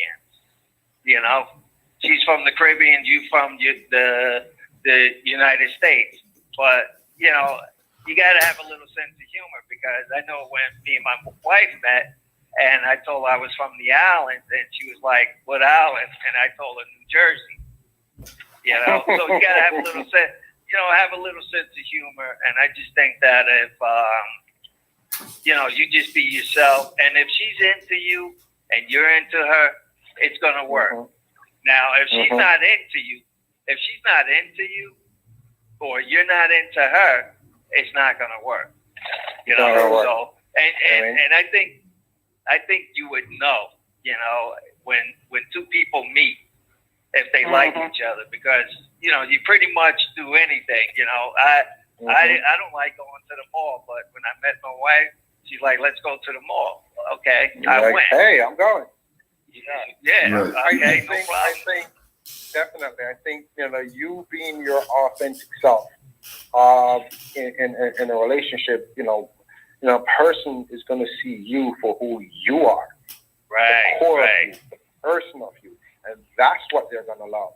Not all of the other stuff, because everything else, be the money, the sex, all of those things fade. Right. It's your true authentic self.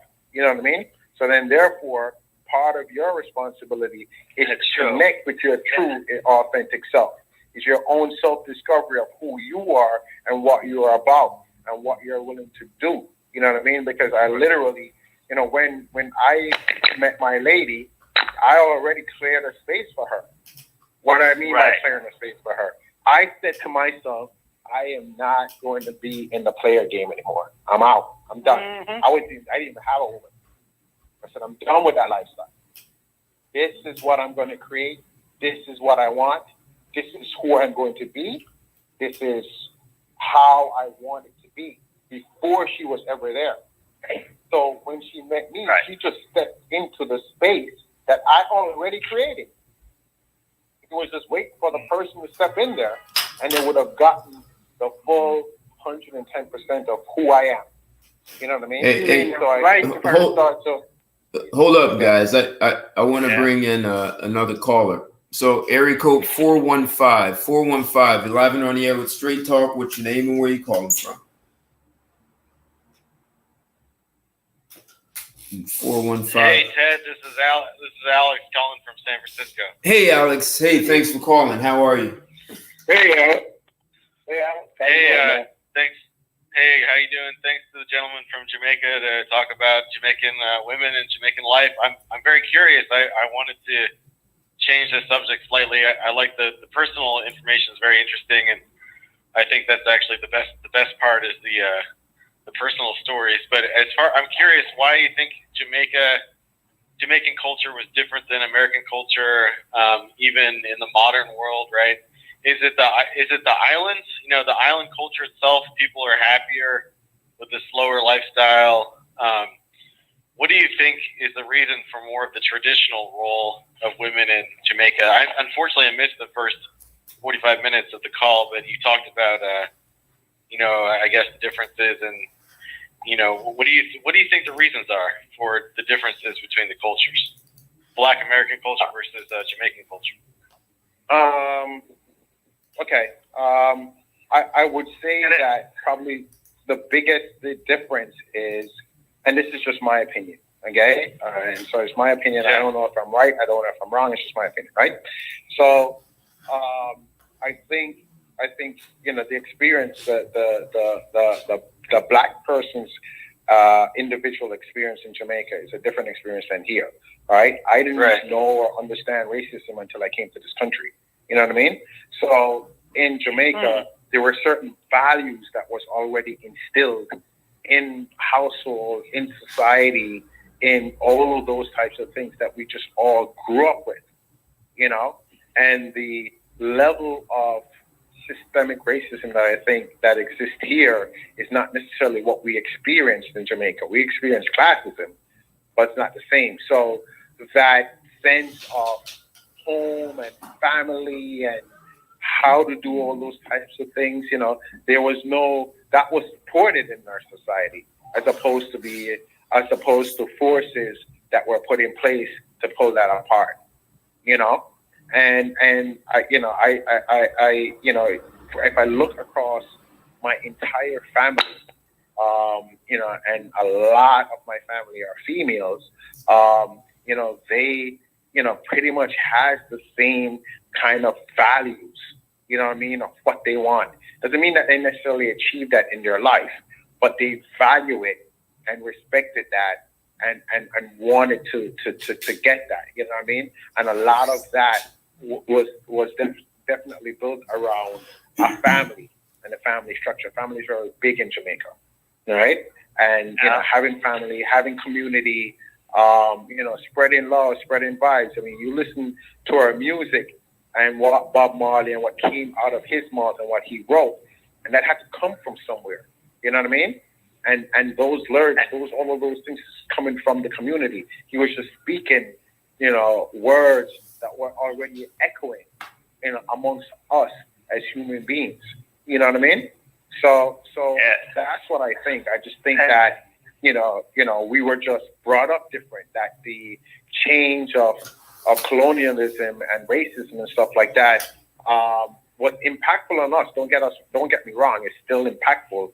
But maybe because we had more figures and more, like I said, Nanny as a woman celebrated in my country. I grew up with her, knowing her name, every single person and you came onto the call late. Nanny is a female hero, heroine that we looked up on and celebrated in our society.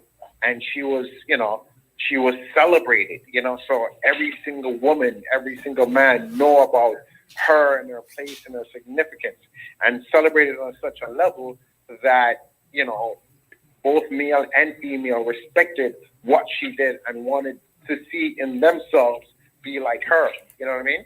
So there's definitely a lot of that that I believe that is in my country. And, you know, females are very outspoken, very strong. If you ever met a Jamaican female before, very outspoken, knows what she wants, you know, and goes after that. Is pretty much, you know, where we are and how we can see.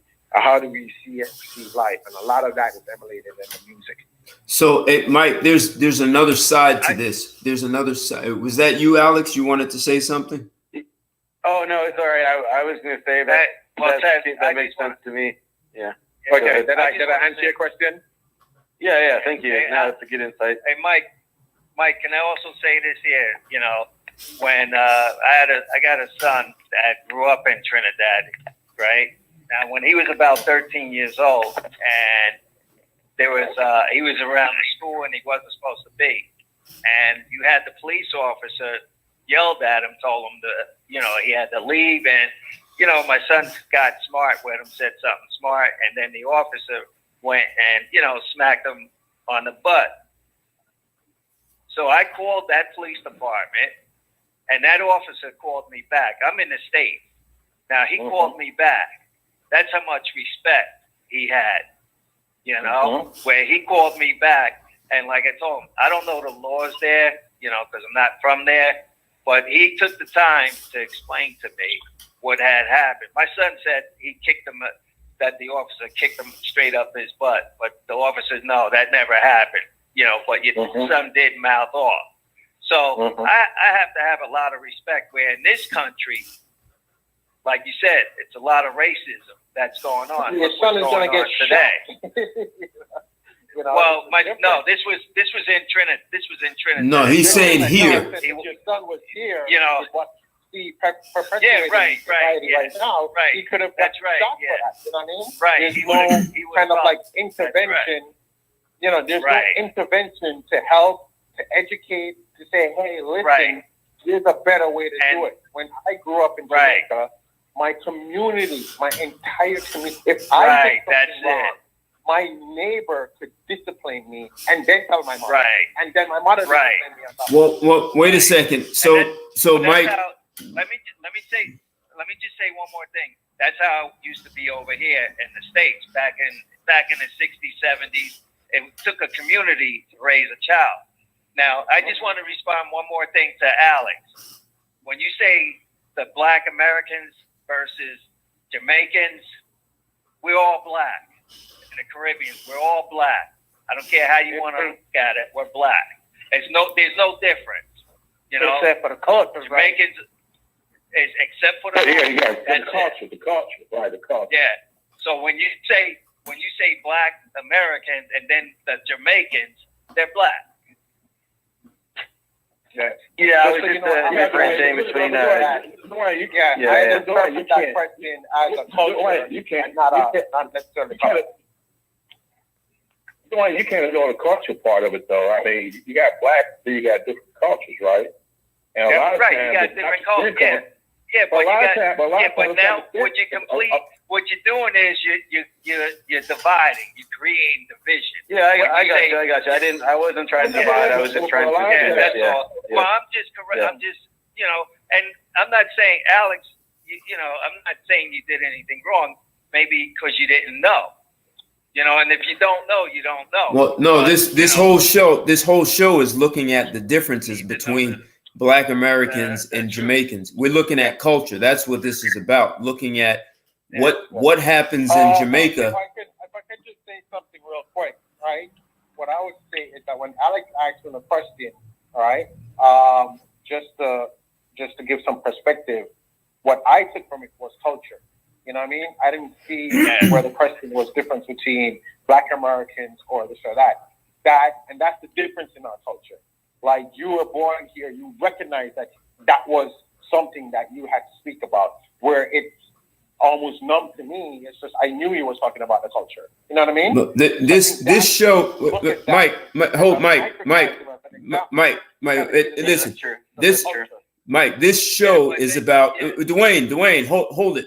This show is about understanding distinctions between Jamaica and the U.S. That's what this is about. So any question that's asking about the difference is exactly within the context of the intention of this show. Yeah. And so one of the things that I'm seeing in the chat is the generation of women from before, talking about in Jamaica, they were different. And they're saying not this generation. They were saying feminism is strong in the Caribbean. And someone said that you've been out of Jamaica too long. So and no one, what I'm going to address now, Mike, is I didn't read the article. I saw a headline and it says something like 70% of there's like a 70% paternity fraud, right? So I don't know if it's an exaggeration, but 70% of the children recently born in Jamaica are the women are saying the father's one guy, and it's really not. Now in the United States, the number's 30%. It's like right around 1/3 of the children born in the U.S. It's paternity fraud, whether it's a husband and wife or boyfriend and girlfriend. And I'm not talking about Maury Povich's show. I'm just talking about the woman gives birth and the husband believes this is his child. And when they do a paternity test, only to find out it's not his child, it's some other man's. So they're saying in Jamaica, that number is like 70%. So perhaps some of the things you're speaking about, Mike, may have died in Jamaica. And I don't know if that means feminism is there, because one of the things feminism promotes is promiscuity for women. They really encourage, they discourage being feminine, being a stay-at-home mother and doing, handling things around the house, sort of what you were told in the past about women in the U.S. And they encourage women to have sex as with many guys as possible, because that's what men do. So you can do it. So if there's some accuracy about paternity fraud in Jamaica, it would sound like the culture has changed. So, are you asking a question to comment on that? Wait. I'm speaking to Mike right now, so no one's going to answer this except for him. Okay. All right. Thank you, Ted. All right. So let me speak into that a little bit. Right. Now, whenever I get any statistics about anything, you know what I mean, any articles and all this that, I always question the source. All right. Where's it coming from? Who wrote it? What sample group did they? I didn't read the article. Wait, hold on, Mike. So I'm actually, Mike. Let me address that. So around the United States, they had this getting back to your roots for elementary schools. So what they did is they had the children take this DNA kit back home to their parents, and it was they had to do a swab, and they could tell you they had to do it for both mother and father. And around the country, 30% of the children bringing this back, their father wasn't their father. So they actually shut down the program because it was embarrassing. And there are other statistics from the CDC and other places. The statistics are real. Like refuting the statistics is not a good idea, because there are several sources. I didn't refute it. You know what I mean? I didn't read the article. Oh no, I'm not an article. No. This is beyond articles. Like the CDC, there are lots of statistics they do on children. So there are too many sources that are coming up over different time periods with the same number. They ran a test with 10,000 families, and then they said, well, let's do 50,000 and see if the number changes. And then they did 100,000. And they kept coming up with between 30 and 34%, same number. And this is in the U.S. Okay. Hey, Mike. Yeah. So here's what I'm not. Richard, let him finish, Richard. Okay. So here's what I can speak into that. And as I said, I can only speak from my perspective. You know what I mean? All right.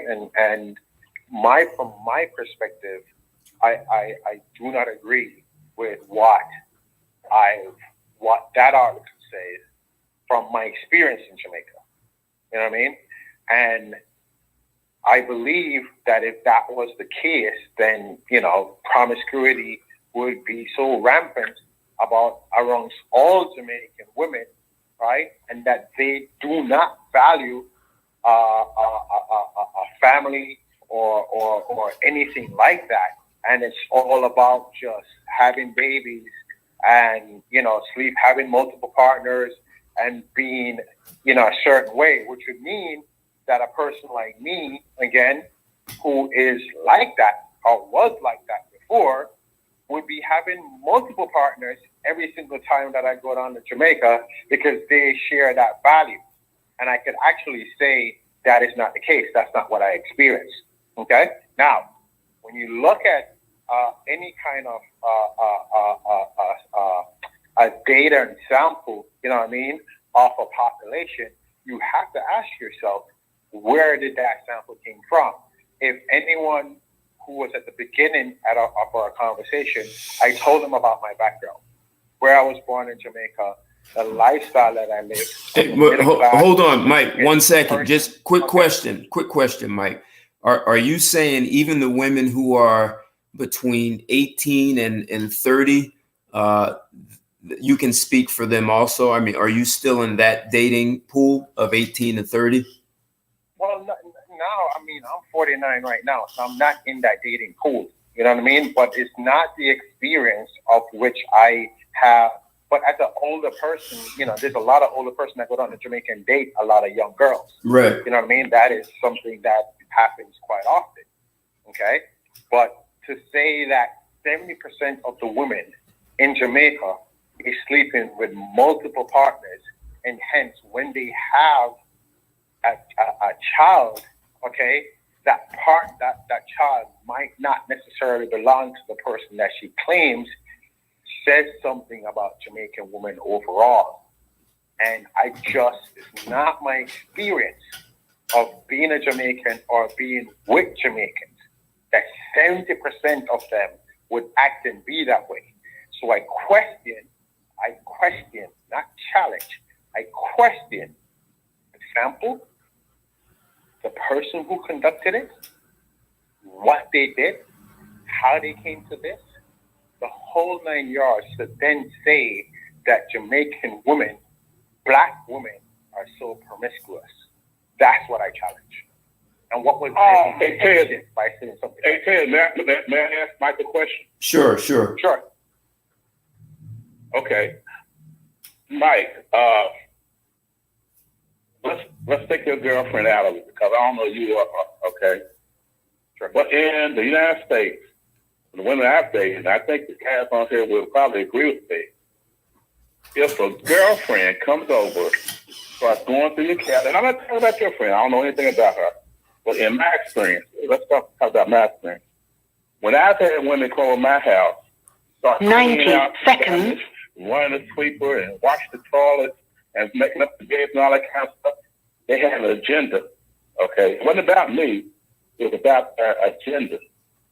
So when Ted said that 70% of women have babies outside of the relationship they're currently in, that makes a whole lot of sense, because if a woman comes into your house and she's doing all that, she's got an agenda. And the agenda may or may not include you.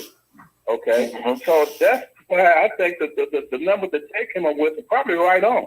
Because, trust me, if a woman comes in, straightening out the chairs and vacuuming your floor and shampooing your carpet, she's got an agenda. Okay. She's got an agenda. So let me ask you this question. I'm going to ask you this question.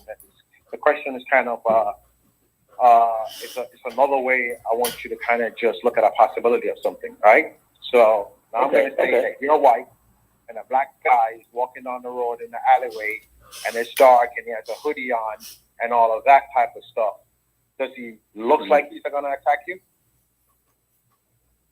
Would he come across a possibility he might do harm to me? And you're a white person. 10 seconds. The reason why I throw that out. I'm sorry. Could you cut me there? Could you repeat your question? I'm sorry. I said, if you, right, as a white person, right, and you see a black person coming down the street late at night with a hoodie on, and there's a couple of them, and they're young, between 18 and 20, and they're acting all rowdy and stuff like that. Is it fair to say that you might think that there's some harm that could come to you if you're white? That's a reasonable to think this way. The reason why I said I think if I'm black, I think there's some harm. If I'm black, the reason why I said that is that whatever you bring into the situation is what you're going to see. If a woman doesn't come into your house and do all of that and the whole 9 yards and everything, maybe another person who's not looking for what you are bringing into the situation is saying, why doesn't she do all of these things? And then when she comes and actually starts to do that, because your perception already of who Caribbean woman or whatever it is, and she's doing it, she already has an agenda. Now, if she has an agenda, let's work with me a second. I want you to stay with me a second, right? If she, in your mind, says that she has an agenda while she's doing all of these things, how do you think you are going to treat and behave with her? How are you going to be? How are you going to act if in your mind she already has an agenda? Now, if you said that, you've already accused her that she is, and all you're looking for is the evidence. And brother, let me tell you something. Sooner or later, Mike, you jumped track from me. No, you jumped track from me. That's not what if I said that, I certainly didn't mean it. You jumped track from me. Okay. When I was working, let me tell you my story now. When I was working, I was bringing women to my mom's house so she could meet them. First thing my mom would say, hey, blah, blah, blah, blah, blah, blah. What church you go to? And the women would say, well, I go to Southern Baptist, or I go to Northgate Baptist, or I go to Presbyterian, or whatever, right? I brought one woman there, and my mother said, what church you go to?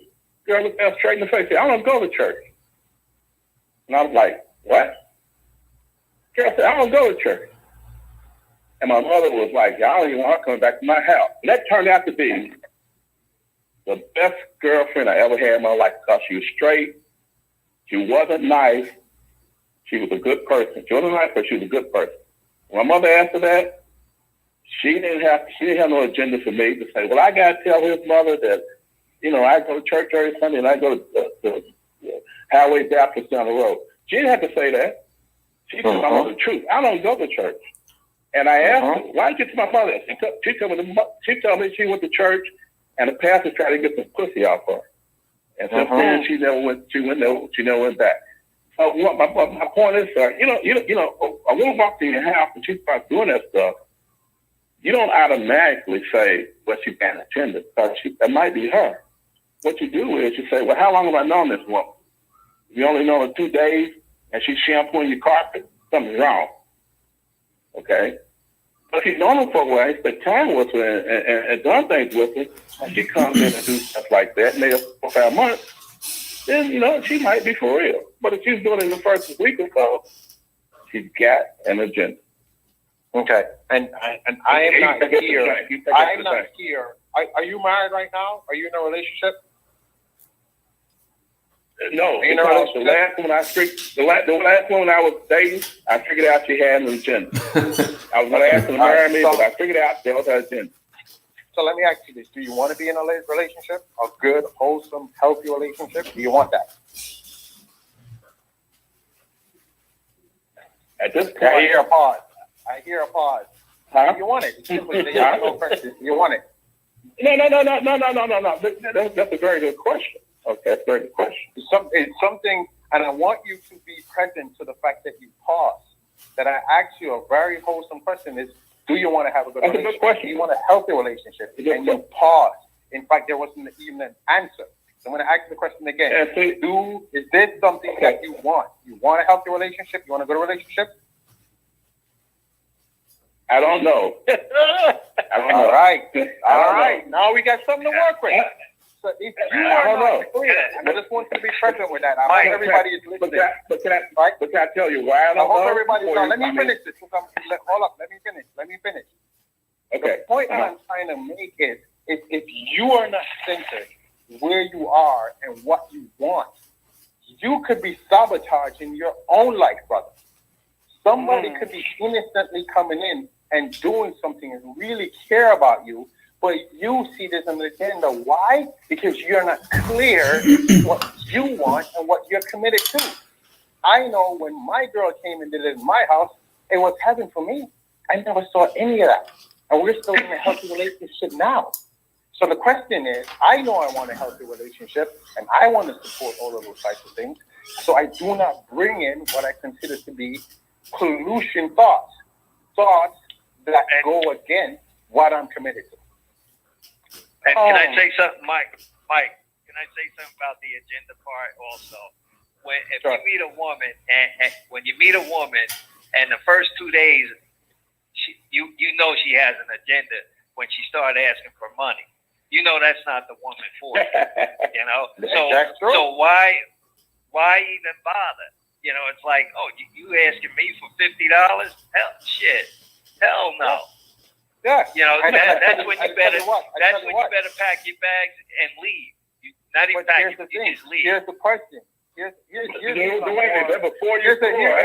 hold on 1 second, guys. Here's even a more interesting question, right? Which I wouldn't have done before. Yeah. Now I'm a different person, right? Before, he asked me for money, and there's a lot of Jamaican women that I've dated, right? That, and it's not all of them. It's usually a lady from a low income that within hours, days, or whatever it is, they would ask me for money. Okay? Right. And again, in that situation, when I really looked at it, I was really not interested in this lady more than just for sex. Right. And really and truly, she's not really interested in with me more than just for money. So we're trying to be each other's game. Can I get sex before she asks me for money? You know what I'm saying? Right. Can I get some money out of him before I give him sex before the sex? Right. You know what I'm saying? True. So this is a whole dynamic that we start playing.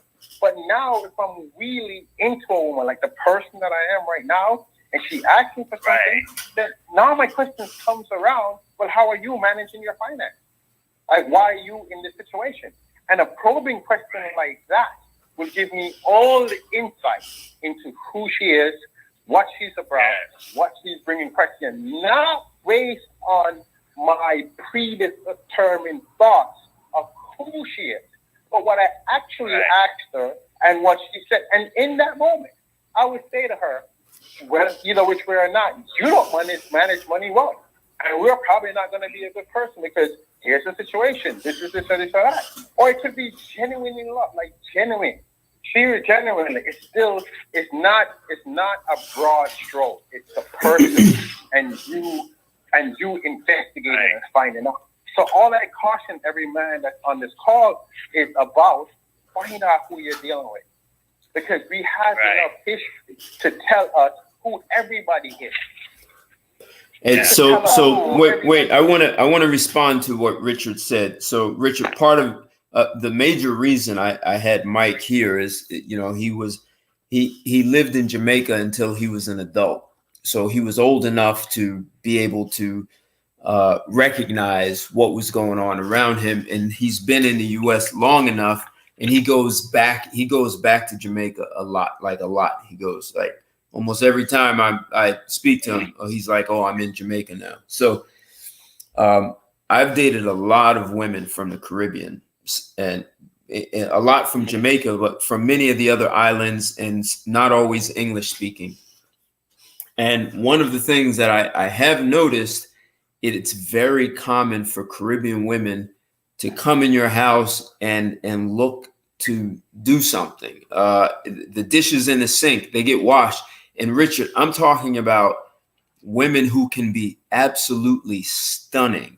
I mean, body, face, like all natural, stunning. And they'll say, do you have some gloves so I can wash the dishes? If you don't, I'm not going to wash them. If you do, I'll take care of it. So I see that as part of the culture.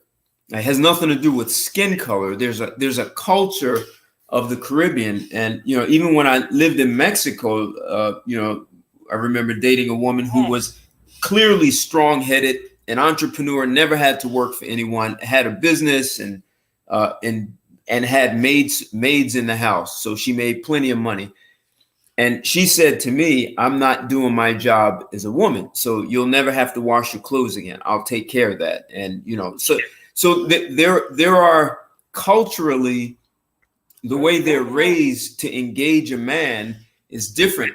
And I before I said anything, I was really thinking, have I ever had a woman from the US walk into my house and start doing something? And if you're not accustomed to that, it could look like an agenda, and it might be an agenda, right? But just think about it. The agenda is one woman feels like this is a role that I play, and I'll play it happily, and the other woman is going to arm wrestle you over who should play that role. So, Ted, you're juxtaposing two different cultures. I've dated Jamaican women. Not as many as you have, but I've dated Jamaican women. And they come in, they do exactly what you said. You know, they'll clean up and do whatever they do. Right. That's their culture. But if American black woman, and I did say an American black woman that's been raised as a black woman in America, if she comes in and does that, she's got an agenda. Now, somebody, West Indies, okay, Africa, okay, I got all that. But if a black woman who's been raised in America comes in and does that, she has an agenda. And I'll on that. So that's a very, very interesting point. What you just said, because you made a differentiation between that. But let's even just look at it even more, right? If her agenda, and it all depends on the integrity and the authenticity of that woman. What if her agenda? And I've dated a Black American woman, right? Who her agenda, she told me right off the bat when I started dating her, is that she wants a husband. She wants a committed relationship. She wants to be with somebody. She was actually in the church at the time. Hold it right there, Mike. To say she wants to be married, is that the same as saying that she wants to marry you? Yes. At the time, she did. A woman tells you she wants to be married. That's the same as saying she wants to be married to you.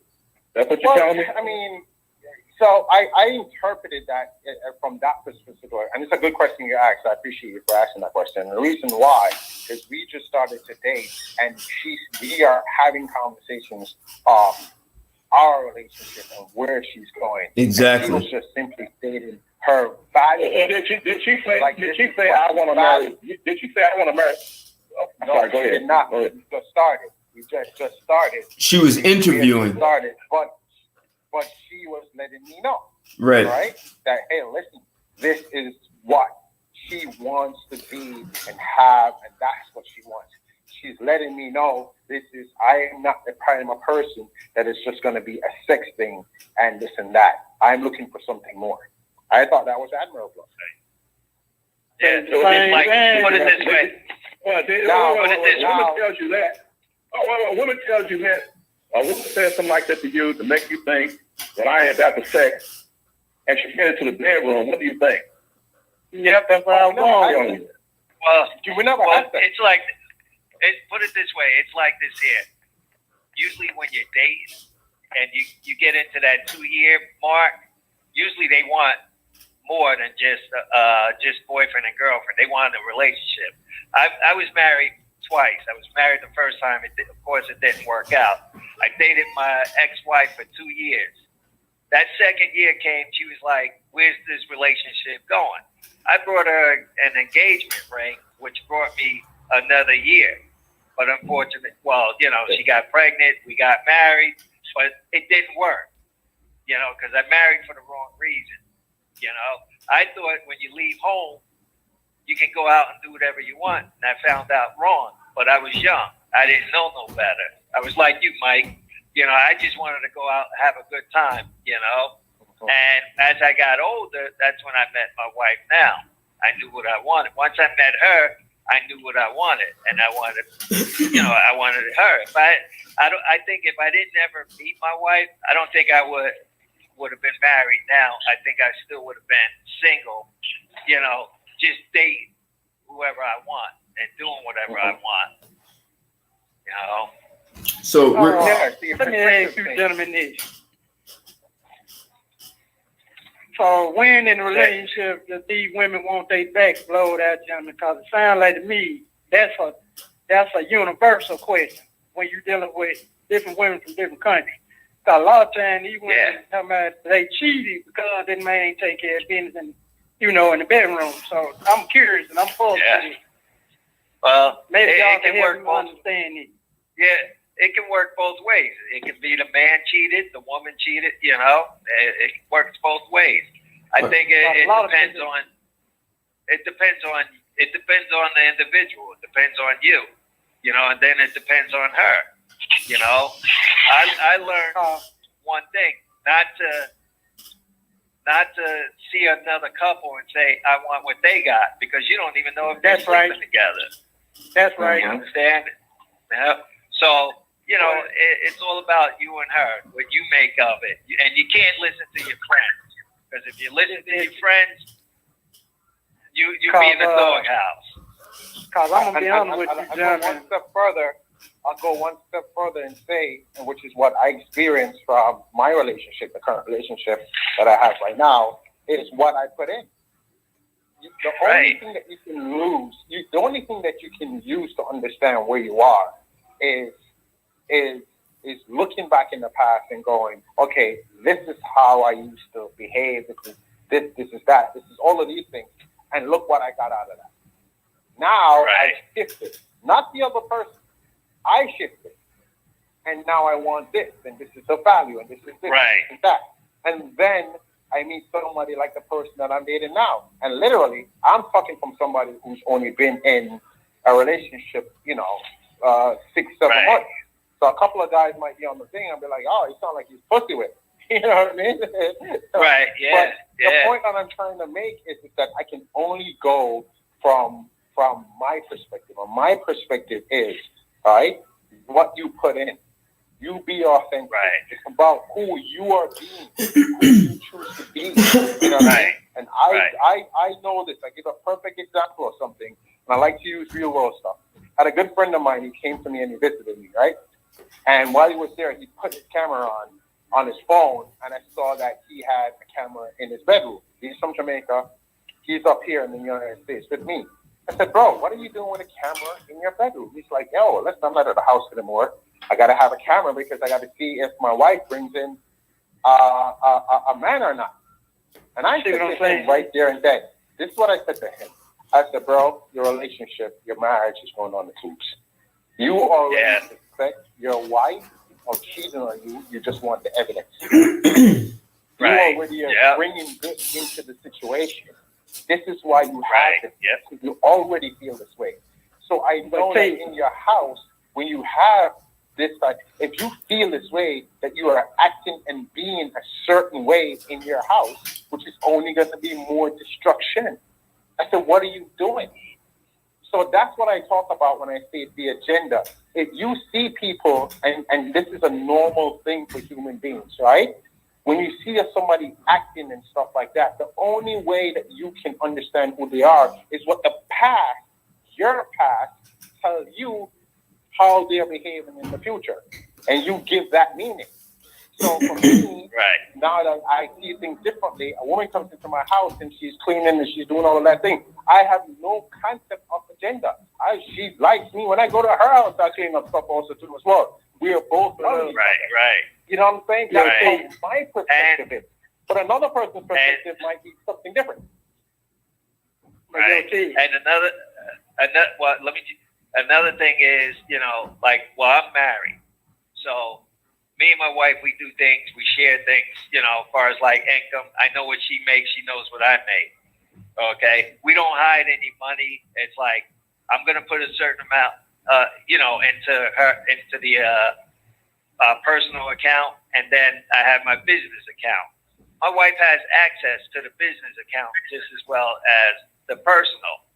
And I get people say, well, you know what? I would take money in like a stash, a secret stash. I'm not going to do that. You already setting yourself up for failure. Like you said, Mike, this guy's got a camera, I don't have to worry about that. Somebody asked me a question. You think your wife is home cheating on you right now? No, I'm not worried about that. I don't even know. She could be. You know what I mean?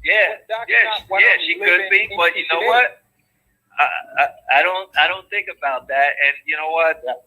With the kids, the kids are adults, but she whenever she went out, it was always, we're going to the mall. She'll call me, hey, I'm taking the kids, we're going to the mall. It's like, all right, no problem. So I don't have a problem with that. Some people say, well, like you said, you pussy whoop. I want to be home at a certain time. Like my wife works every other weekend.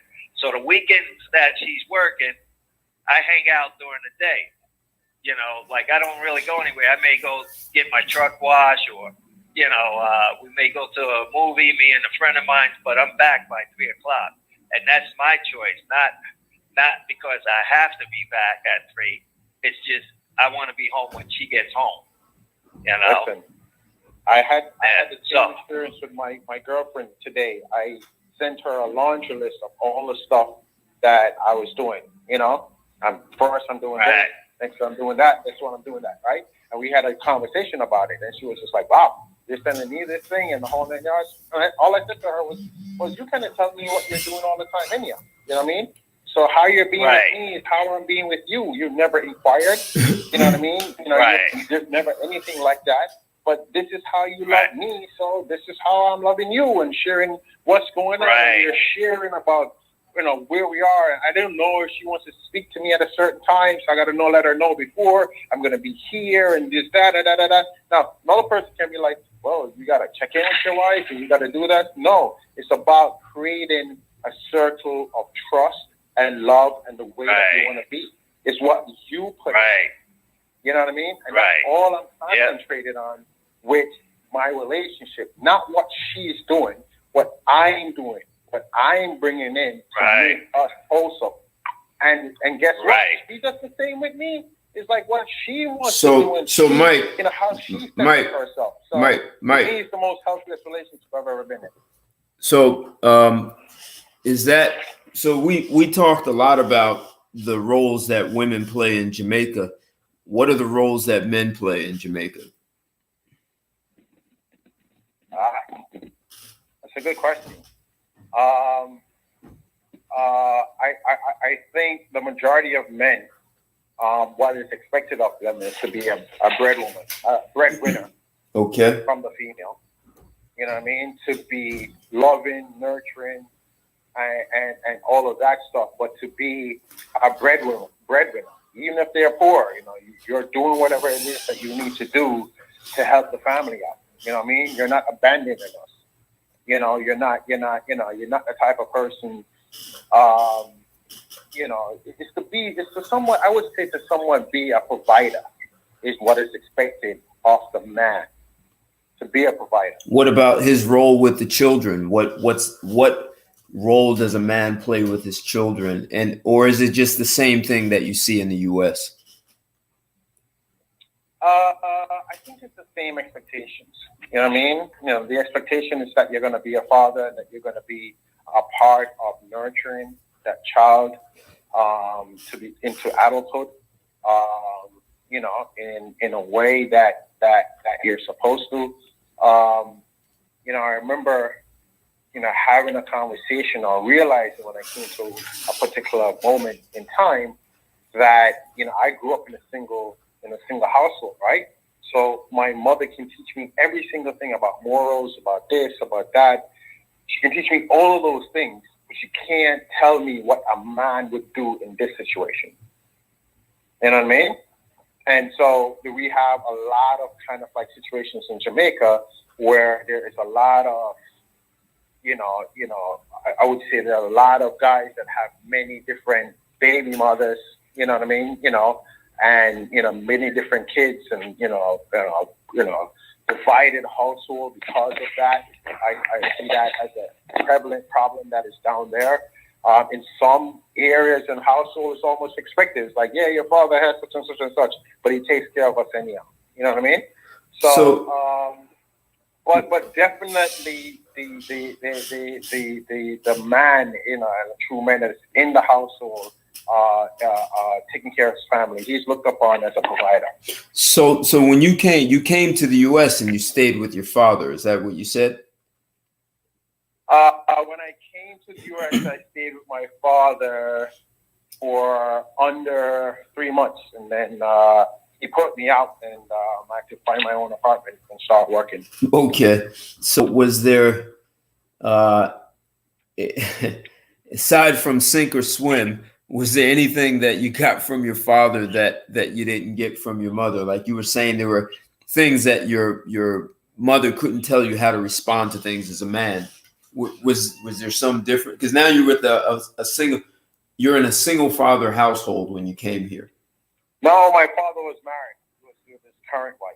Oh, he had a new family. Right. He had a new family. Yeah. Okay. And to be fair to him also too, I mean, he was, he was definitely struggling economically at the time. So it's not even like he had the space or the accommodations for me. But no, I didn't. So there's two things, right? So one, I didn't get the support from my father, but two, I didn't allow it. You know what I mean? He has been such absenteeism in my life for such a long time. And growing up in my household, and just to give you a kind of like a backstory, right? So in my household, I'm the youngest child. I have two brothers and a sister, right? Two older brothers and a sister that's middle, and then myself, right? Their father passed away, right?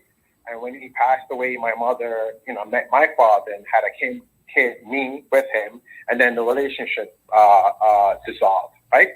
And so I grew up with a sense of my father was never really in my life, wasn't really contributing, never come to the house really that much, wasn't in my life. So everything that I heard and learned about my father came from my mother, and Right. it wasn't anything good. Got it. You know what I mean? Got it. So as a kid, I grew up, for the most part, celebrating my father, but just hearing nothing but bad things about it. You know what I mean? And I grew up with that.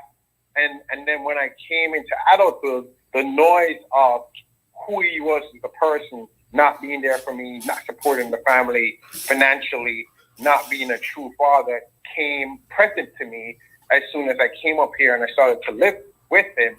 You know what I mean? And the fact that, I just got here within 3 months and I was, put out on the road to go fend for myself, so to speak. And that just was like an affirmation or reaffirmation of everything else that my mother was saying that he was. All of your preconceived notions. I never even allowed him to correct. You know what I mean? Right. I just severed the relationship. Okay. All right. Is he still alive? Yeah, my dad is one of my best friends now. All right, cool. All right. So, would you live in Jamaica, Mike? Absolutely. Why? Quality of life. I was having that conversation with my girlfriend today, and I've said it with a couple of my friends. Just right now, I've been here since 1991, so this is 20. You call it 30 years, so it's 29 years that I've been here, right? And it's when I go back to Jamaica, I experience what I consider to be a high quality of life. All right. So what is a high quality of life for me? All right, is one, the freedom to earn and be, to probably have some amenities there that I probably wouldn't have here because, if you make good money, especially if you're living down there, you can earn, United States money, a dollar, you can live almost wealthy down there. So with the same salary that I'm making now, I'm a middle class person here in the United States. I take that salary down to Jamaica, I'm wealthy. I'm rich, actually.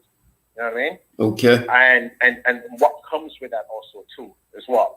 You know what I mean? And there's certain things after you get past the house and the car and that type of stuff, like the standard of living is cheaper down there. The telephone is cheaper. Groceries are almost the same, but really cheaper depending on where you shop. There's a lot of really different things. But just the fresh air, just being accepted. As I said, I was saying this to my girlfriend or to my friends earlier today, that the other day I woke up here about 12 o'clock in the morning and I wanted to go for a walk. As I walked through my apartment door and I'm heading out, I was like, oh my God, I forgot my wallet. And I had to run back upstairs to go get my wallet. Why do I have to get my wallet? Not because I'm buying something, but because just in case I live in a predominantly white neighborhood, if I get stopped by the police, I got to make sure that I show them that, I belong here. Right. You know what I'm saying? And I don't have that experience in Jamaica. And before, it was so commonplace for me because I've been living up here for such a long time. But now it's not. I recognize it, and I recognize that I don't want to be living like this anymore. I want to have that type of experience like that anymore, and I can get more bang for my buck living in Jamaica with a better quality of life, sunshine, music. Hold on, Mike. Everything that I want. Hold on, Mike. Huh? Hold on. Jamaica has a lot of crime in the past several years, right? Yeah. Yep. So, how does that affect quality of life? So again, only if you're down in Jamaica.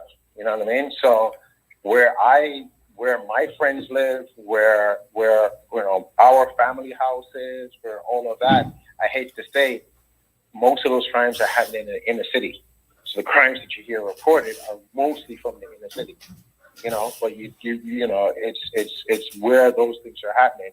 So I don't have that experience when I'm in Jamaica. Okay. I'm never fearful of my life. I go every single where that I want to go within reason.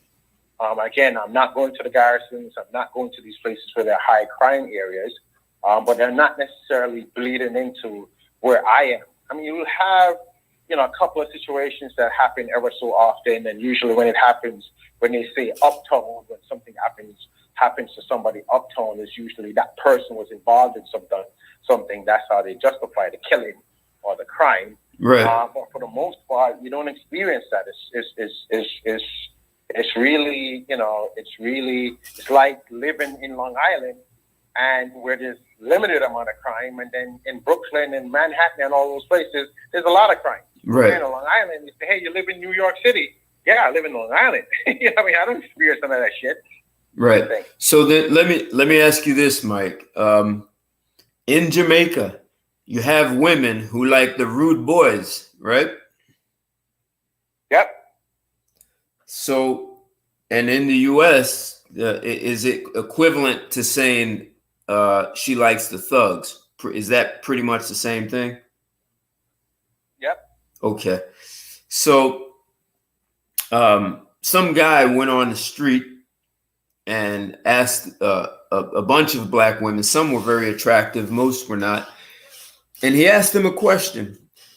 He said, if you had a choice between two men, one is a doctor, he makes $600,000 a year, and the other is a drug dealer who makes $3 million a day, which would you choose? The overwhelming majority of the women said the drug dealer, and there was a small percentage of women who said, no, I'm with the legal guy. He's a doctor. You know, my children, drug dealers can end up dead, and I'm a single. You know, but most of the women were like, I'm with the money. Are you saying? So then we put it in Jamaican language. Is the rude boy? Are you saying that? I didn't say that. You asked me if women were into rude boys. Well, no. I'm asking you. Majority of women were into no. Let me ask you my question. My question is. Sure. Is it a huge population of Jamaican women who choose the rude boy? Is it very small? Like how do you see that? Very, very small, and more. It would be more within the inner city of where they're from, to somebody who is educated, and you know, or even if they're rural and they want a certain you know, type of living. You know, they're not going to choose that lifestyle. So I want to make it very clear right now, okay? The majority of Jamaicans are good, honest, hardworking people that want the same good values that we want out of life. You have your outliers, you know what I mean, that will, you know, think the way that they do and the like. When somebody says they'll choose a drug dealer over a doctor, right there, if you're educated enough, you already know that with her response, she knows nothing about money. She thinks that cash is wealth. So, you know, she cannot represent the overwhelming majority that the other set of people that understand that you can't do nothing with cash, even if you got 3 million of it. That your credit and your ability to borrow and your ability to invest, those are the things that build wealth.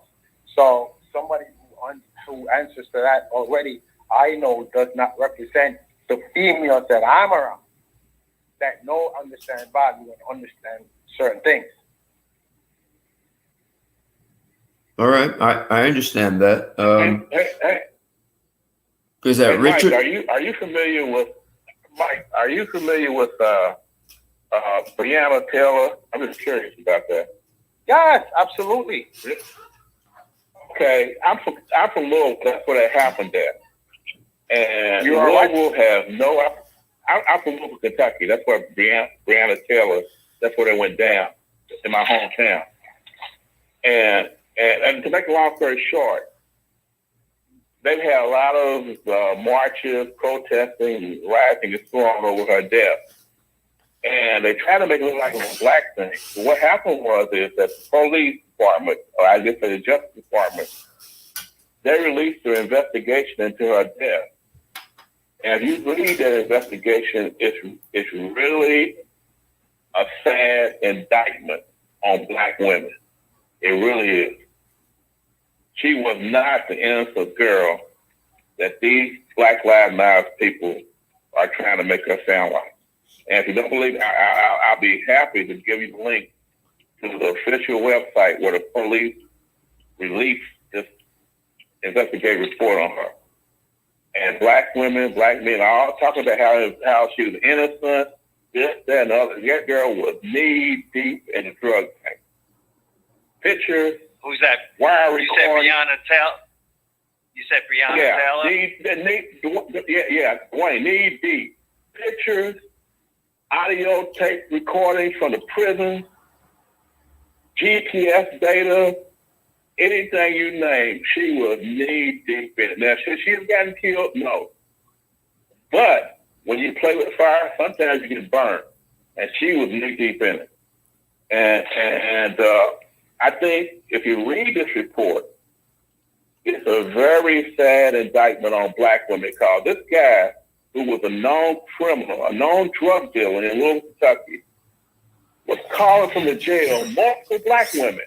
I need you to do this. Okay. I need you to do that. Okay. It's recorded. I'm going to go, when I get out, I'm going to come on and lay in your bed. All right. A drug dealer. Tell these black women that. Hey, man. Would you like to speak a little bit into that? Go ahead. Would you like? Okay. So thank you for sharing. I appreciate what you just said. Right. So oftentimes when something happens within our community, the first thing that we do, and what I've seen, right, is that notes that come out. It happens even in Jamaica. I said to you before that when somebody that's in middle class or upper class in Jamaica is involved in crime, the entire community and everybody says, well, they're involved, they're dirty. You know what I mean? As opposed to really looking at the fact that that crime was committed. So I still like to say this, okay? That when it's okay to just push somebody's door down without saying anything whatsoever and start opening fire on them, regardless if they're guilty or not, regardless of whether they associate with anybody or not, when that situation is handled unequally, which means same situation over on the white side, but that's not how it's handled, that's the equality what people are marching for.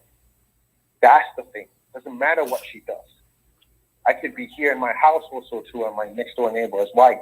They would come into my door, hit it off, open fire, do everything the thing, treat me a certain way, but they won't do it to somebody who is equally as culpable, but their skill color is different. These are all examples of systemic racism, and it's very deep to create an outlook on our people as such, almost saying the act justifies the crime that was committed. It is not right, brother. Right. And I just want to respond to that also. Her boyfriend. We can't hear you, Dwayne. Okay. How about now? Can you hear me? That's better. Yeah? That's better. Okay. Yeah, her boyfriend was in the house and he shot one of the police. Now, when they took him and put charges on him, all right, because they came in with a no-knock warrant. No knock. Okay. Right. So they came in. He thought it was a burglar. So he had every right to defend himself. That gun that he used was legal. Now, here's the thing. They tried to get him to make a statement like if Breonna was involved in selling drugs. Now, she used to date the guy that was a drug dealer, but then, I guess you could say she moved on. So Mike is right. What she did in the past, that was in the past, and then they end up catching the guy they were looking for somewhere else. So their intel was all wrong. Exactly. So that wasn't. But the overwhelming idea is, it's in this community. We can go in there, and whatever happens, we're not going to be hurt because we're willing to discharge and we're not gonna find out if we're right or not. We're not gonna do any of those types of stuff, because even if shit happens, nothing's gonna happen to us. That's systemic racism, brother. Well, That's so then let me. The reports that come out that paint her as being this bad person, it's only more examples of it, rather than looking at the fact that you got to give people, you got to do your police work. You know what I'm saying? Police at the door, police in back, you surround the place. Police is at the door. Open up. Open up, hit the door off. What's wrong with good police work? Right, and what we do is we like you said, we stereotype, we victimize, we make the put it this way, we make the victim like they're the criminal, and the cop is the victim for shooting at that person. Exactly. You know, and that's why. Sorry. Go ahead. Well, that's why. This is why they say, you know, they don't want to defund the police department. What they want to do is hold them accountable. You do a unjustified shooting, you should be accountable. That's it. You know, for what you did. One has nothing to do with the other. Okay. Right. One, they're mutually exclusive. Her and her past and what she does not give them the right to treat a situation like that. That law is constructed in Kentucky, not in New York, where there's more violence and more of us. Think about that. And then why did this report come out to taint her as being this dark person who somehow kind of deserves it? Look at what's going out. That's why I challenge all of these things with statistics and this and that and the whole 9 yards, because I keep asking, well, who's the source? Who wrote it? And what are they trying to show by bringing these types of things out? And who are the readers who are following it? So they made all this up. They made the GPS data up. They made the photos up. And Nothing about that. No. I don't say that they made up anything. These are all good. I'm saying, think of yourself in your house. Think of yourself in your house, and this happens to you. You are clean. They put your door off. You make a sudden move. Everybody shot you. And then they'll come and going to say, this is a justified shooting. Oh, I'm sorry. I got the wrong door. That happens to us all the time, brother. That's what we're fighting for. That's what we're marching for. What I'm saying is the media, in this case, the media made us think that's what happened. But now you can say the police report is conjured up. You can say all that. But when they released the police report, the investigative report, everything you said is not true. Because the media has lied to you about this. Because they want you to think a certain way. If you don't believe me, I'll post a link to the report, and you can argue with the police report. You can argue with that. But you know, I'll post that in Fed Group where you can read you can see the picture. You can see the conversations that she was having with these drug dealers. Telling them, I can't wait to get out so you get in our bed. I mean, is that a granularity that you be lying at? Is that something how would the police think to make that up as a lie? No, I'm not saying that. I'm not, listen, again, her and what her background and what she did is different. Hey, wait. Hey, Dwayne. You're going to hit my door. Hold on. Hold it, guy. And discharge your Hey, Mike, 1 second. Dwayne, you have to go on mute because I can hear everyone in the background around you. All right, I'll put him on mute. Go ahead, guys. Okay, Mike. You saying something? No, what I was saying is that what I was saying before is just that you know it's almost like throwing out the baby with the bathwater. You know what I mean? Yes, she could have had all of these prior stuff. If you go into my history also too as well, you'll see prior stuff. We're just talking about how the whole event went down. And to say that in your household, if you're there, is it okay for a police officer to come in unannounced, there's no knock rule, kick your door down, you make a sudden move, they feel like you're going for a gun, they discharge their weapon, you get killed, is that okay? And then here's the other thing, that is not happening in the other community. the Caucasian community. This is not the type of situation that's happening. Well, actually, no, Mike, there. Hold up, Richard. Let me just say, Richard, hold it 1 second, Richard. There are more whites who are killed by the police and more unarmed. So it is happening in the white community for sure. I didn't say it wasn't. I didn't say no, it Richard, you didn't say that. Richard, you didn't say it. There's no reason for you to respond to what I said. I was talking to Mike. Okay. I'm saying that it does happen in the white community. It does. When you're involved in these cats who are cooking up methane and whatever else, meth, they get shot, and there are more white unarmed who get killed. There are more whites in general who get killed by the police than blacks. That's right. And Mike, if you read the report, the guy who shot, he was talking to one of his friends from the jail. And he said, yeah, those niggas were knocking. And Brianna got out of the bed, went in the house. He tells the whole story. He said the niggas were knocking at the door. He didn't say they just burst in. He said the niggas were knocking at the door. And Brianna got up to see who it was. I got up. And when I got up, the next thing I know, the door was coming off the hinge. But they were knocking. He said they were knocking. So let me ask you something. What's your point behind all of this? I want to understand that. My point is, what's your point? My point is, and I think Ted, I might be wrong, but I think Ted just got me out with this a little bit. It doesn't have anything to do with her being black.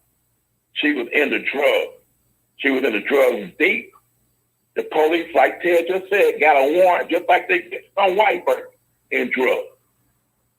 And they went in and they shot and killed her. And they said, well, they didn't find any drugs and any money in her apartment. According to the report, once Brianna got killed, it turned into a homicide investigation, not a drug. It started investigating the homicide. How did she get killed? Where was she standing? And so somebody went in there and took the money and drugs out. All right, look, Richard, are you saying this? Are you saying this in response to what Mike and I were talking about, Jamaican women liking rude boys, and which is that's just Jamaican language for a thug? Or are you responding to that? Yes, sir, absolutely. Because like I just said a few minutes ago, the jailhouse recording of this drug dealer, big time criminal now, not just a neighborhood criminal, calling women in Louisville, I need this. Okay. When I get out, I'm going to get in your bed. All right. When I come out, I need you to drive it. One of you got to tell her he was with a car for this guy. Well, what is it? But what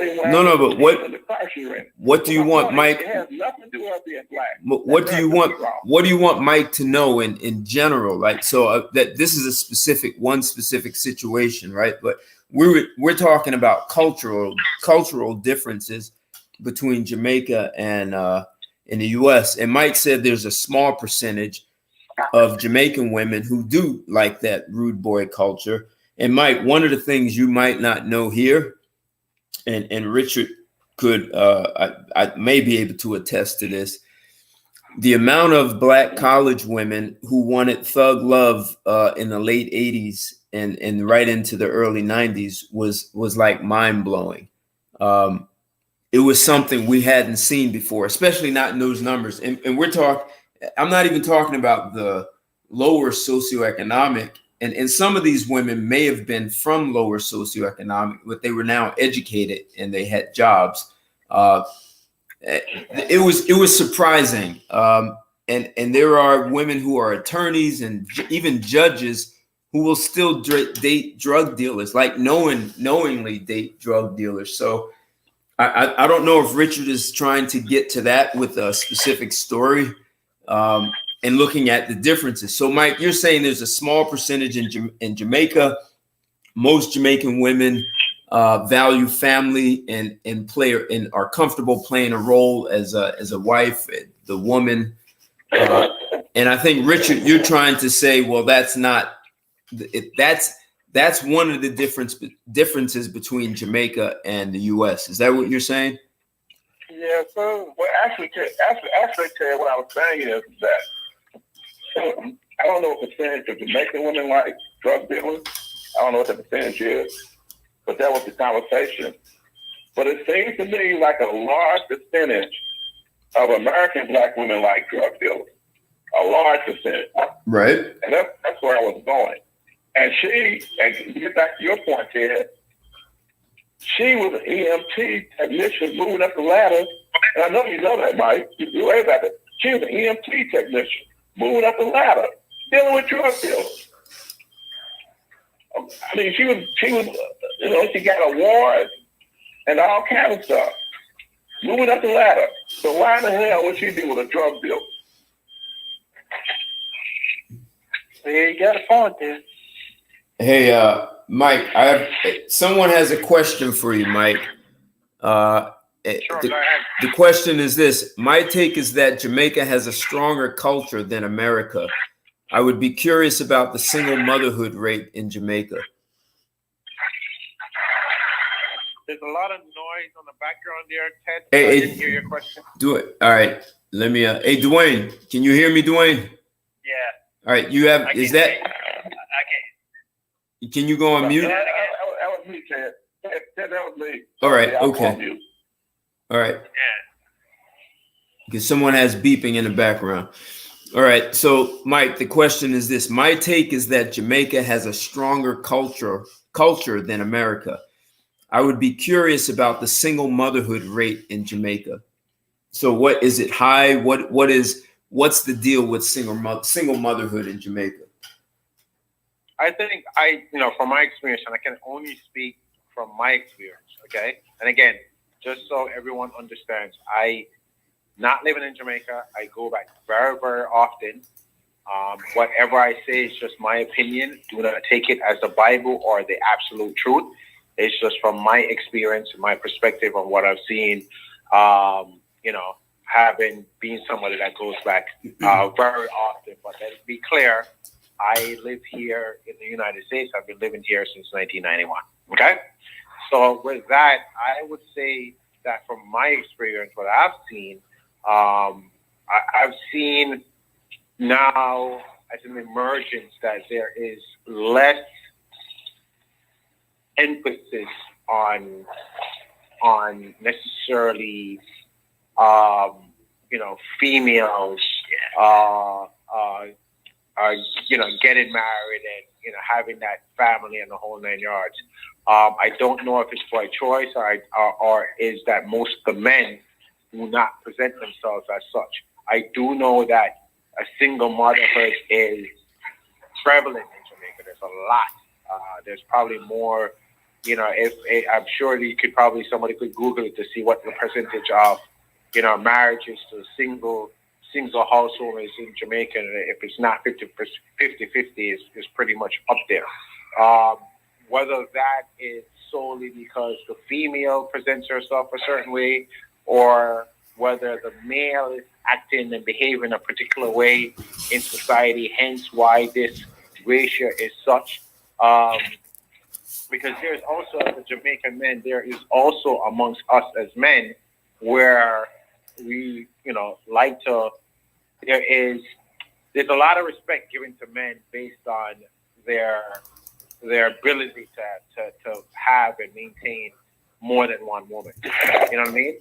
For you to have a couple of women at the same time, or have a couple of different households where you have kids in, this is not something that is necessarily looked down on. As a young man growing up, as I said, I grew into a single parent household with my mother. So how a man should act, what he should do, how he should treat a woman, all of those types of things came from my friends. You know what I mean? And other, male figures around me on what and how I saw them behaving. And all I did was just replicate their behavior in terms of like what they wanted to do. So my value system growing up for the majority of my life was not circled around, relationship and household and, marriage and all of that type of stuff. It was more around, promiscuity and, being with as much women as possible. Even when I was in a relationship with, and when I say relationship, a serious relationship with a woman, I was not necessarily faithful. And it was almost, if the anomaly would be amongst my friends and a lot of Jamaicans that I know is if you actually are faithful and sticking with one woman, So when you have that type of dynamic within a society, obviously it's going to breed a lot of things that are not necessarily wholesome for the society overall. Where this came from, where this ideology came from, it could be, some would argue that these are just another form of systemic racism that's in Jamaica in terms of colonialism and, how, the black slave was treated, black man, how he was denigrated in front of his woman, what his responsibility to do in terms of impregnating as much women as possible. Because you got to understand that as a slave owner, you wanna have as much kids and more families on your plantation because you get more labor. You know what I mean? So to have a black slave to sleep and bed with several different other female slaves on the plantation, this was something that was practiced to get you more slave kids to do what you need to do. So, I'm using that as an example. I'm not saying that is the absolute reason why, but I do know that, a monogamous relationship is not something from my experience, from all of my friends, from all the people that I know, is looked upon as something that you want to aspire to. Actually, the latter is more accepted and more recognized when you have multiple sex partners and, you're not necessarily faithful and, you're living that life, much of what we call being a player. So you have a lot of guys who are players then, which means that they may even have two families or even more. They may have two families. A lot. And so even though they may contribute financially and maybe even as a presence, the child is still being raised in a single family home because of the amount of men who may have multiple families. That is correct. Okay. Someone said, do you know Nicole, Mike? Yes. You know Nicole. Okay. If they're referring to my girlfriend's name is Nicole. Okay. Mothers raise the majority of children in Jamaica. Facts. I grew up in a 2-parent home. I would still say my mom raised both me and my sister along with a child from another woman on her own. My father provided finance, but not love. Okay. So there are a lot of single mother households in Jamaica. So, and I know you don't like statistics, Mike, but if we were to find statistics, you think it's going to say it's high? I think so. Okay. And you think the major reason for that is not that women are promiscuous, it's the men who are having multiple lovers, married or not. Yeah. Yes. So do you think a lot of these women know the men are married?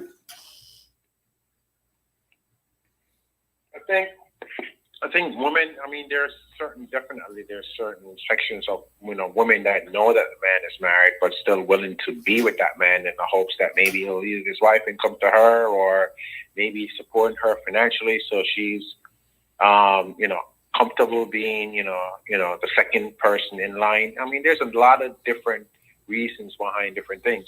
I do know amongst Jamaican men, a monogamous relationship is not something that we aspire to.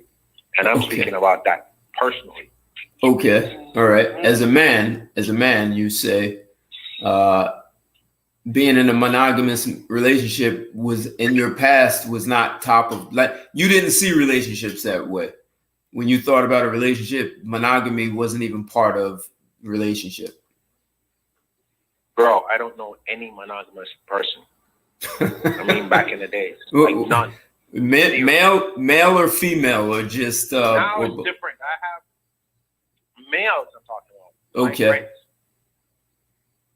But me personally, I'm monogamous. They have now since gotten married and settled into their lives, and now they practice that. But before, you know what I mean? I didn't know anyone who practiced that and stayed committed to it, because it just wasn't something that we looked upon. But I have friends now that are married and, they are in a committed relationship, and, much like myself, they don't necessarily think that way anymore or whatever it is. But growing up, as an example of what we saw, no, I didn't see that. Okay. That's shocking to me. And so the women understand that that's just the way it is. Again, from what I saw, not like women accepted it. They didn't accept it. They didn't. Some of them did. I would say a good majority of them wanted to be in a committed relationship. But I think the men, understanding and knowing that, they could have multiple partners, and society doesn't necessarily look down on, somebody who's in a relationship and having multiple partners, a man that is. They don't necessarily, look down upon that. It's what is what was prevalent. Well, in the U.S., there's a current statistic that says 80% of women in the U.S. admit to cheating now. Yeah. And they cheat with a specific sexual rank, Ted. That's what it is. They want that top 1 or 5% of the meat. That's the problem. Yeah, so, if you, and as I said to you, before, I believe like what you bring into something is what it is. If you're dating men who are cheating, and you're dating those persons and you think that they're doing it, it's kind of gives you just cause for you to do it also too as well. So it's now you have a whole society acting and behaving in a specific way. But I don't believe that this is their authentic self. What you see out of people and to say this person is this or that person is that or whatever it is what they are demonstrating to you now. But that doesn't mean that that's their authentic self and that's what they want for themselves. It's just easier for us to categorize them and put them in that and label them as such, so then we can deal with whatever it is that we're dealing with. And that's why I don't like statistics or anything like that, because it comes back down to the individual. And I think more so it comes back down to you, the person, who you are being. There's a gentleman on the phone before that I asked. I said, do you want a relationship? Do you want a healthy relationship? And there was a long pause. So if you don't even want it, what do you think you're bringing to the situation? Well, we're actually talking about integrity when we're talking about infidelity, right? So in the culture, the culture, I hate to say it this way, but once you get a large majority, that starts to shape the culture, right? There's an already existing way of being that it's okay and it's acceptable, right? So you said it was a lot of men who had outside families, and someone's got beeping and things going around. Can you just go on hold if you're not, on mute if you're not speaking? It becomes a culture, right? So men did it, they started it. And this is why I asked about feminism in the beginning, Mike, is the feminists encourage women. Well, if men are doing it, you should do it too. And so that whole "what's good for the goose is good for the gander" is now we have that as a culture. So everyone's doing it, and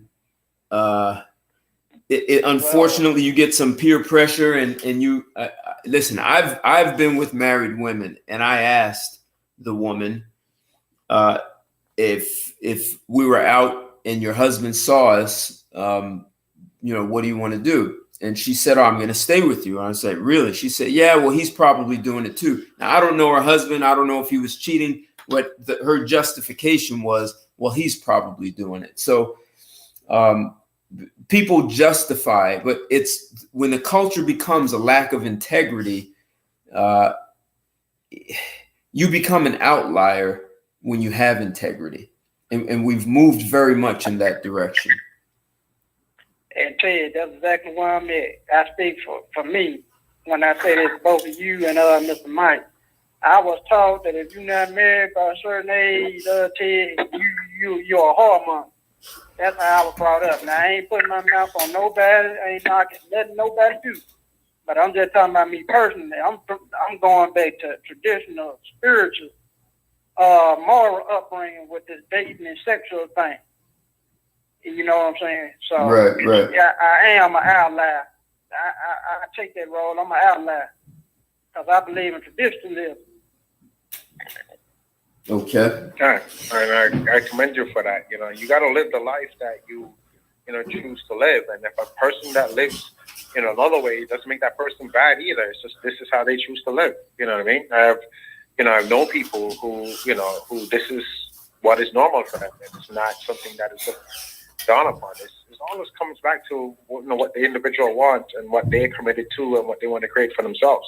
That's really the whole thing, and that's why Ted talks about integrity. You know what I mean? Being true to oneself. You know what I mean? There's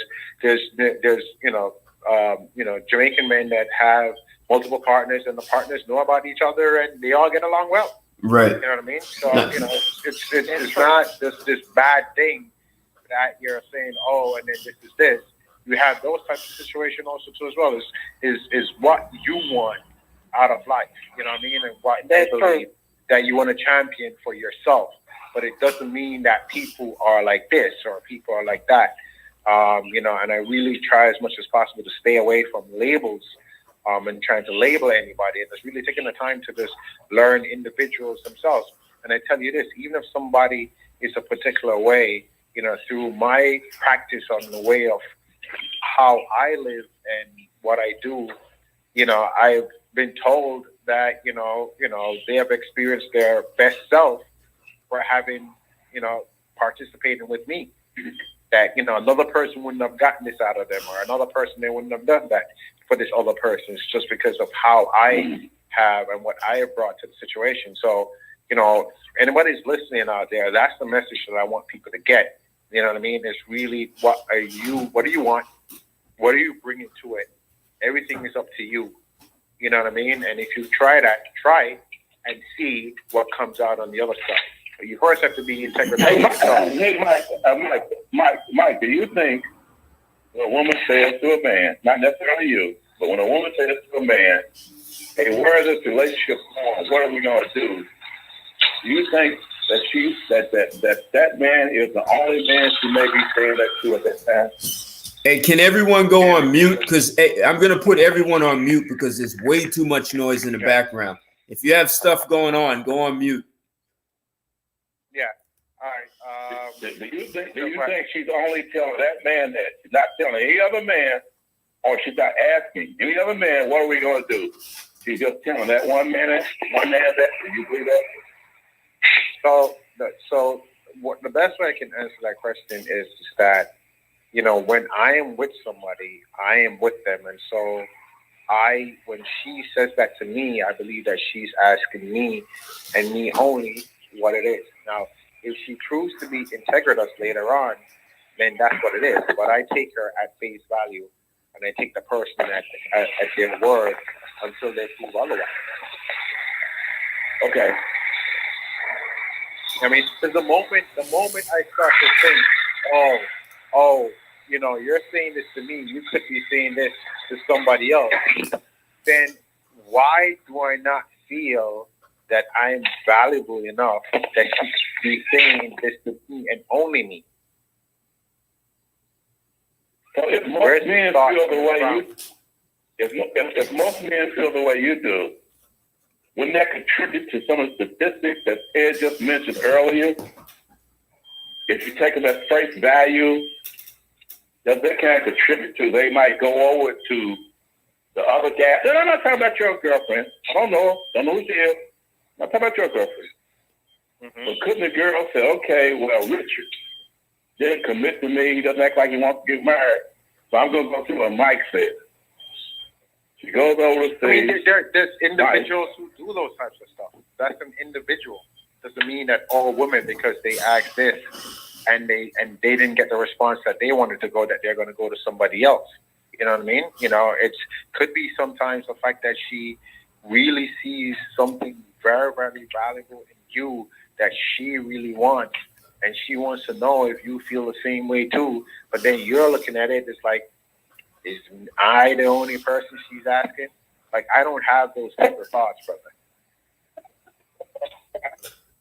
Hey, so look, Mike has been really generous with his time, man. So I'm Mike, any closing thoughts? I'm going to ask everyone last words. And before that, there's a comment saying women cheat when they are not getting proper sex and attention. Men cheat because it's convenient and available. And I would just question that.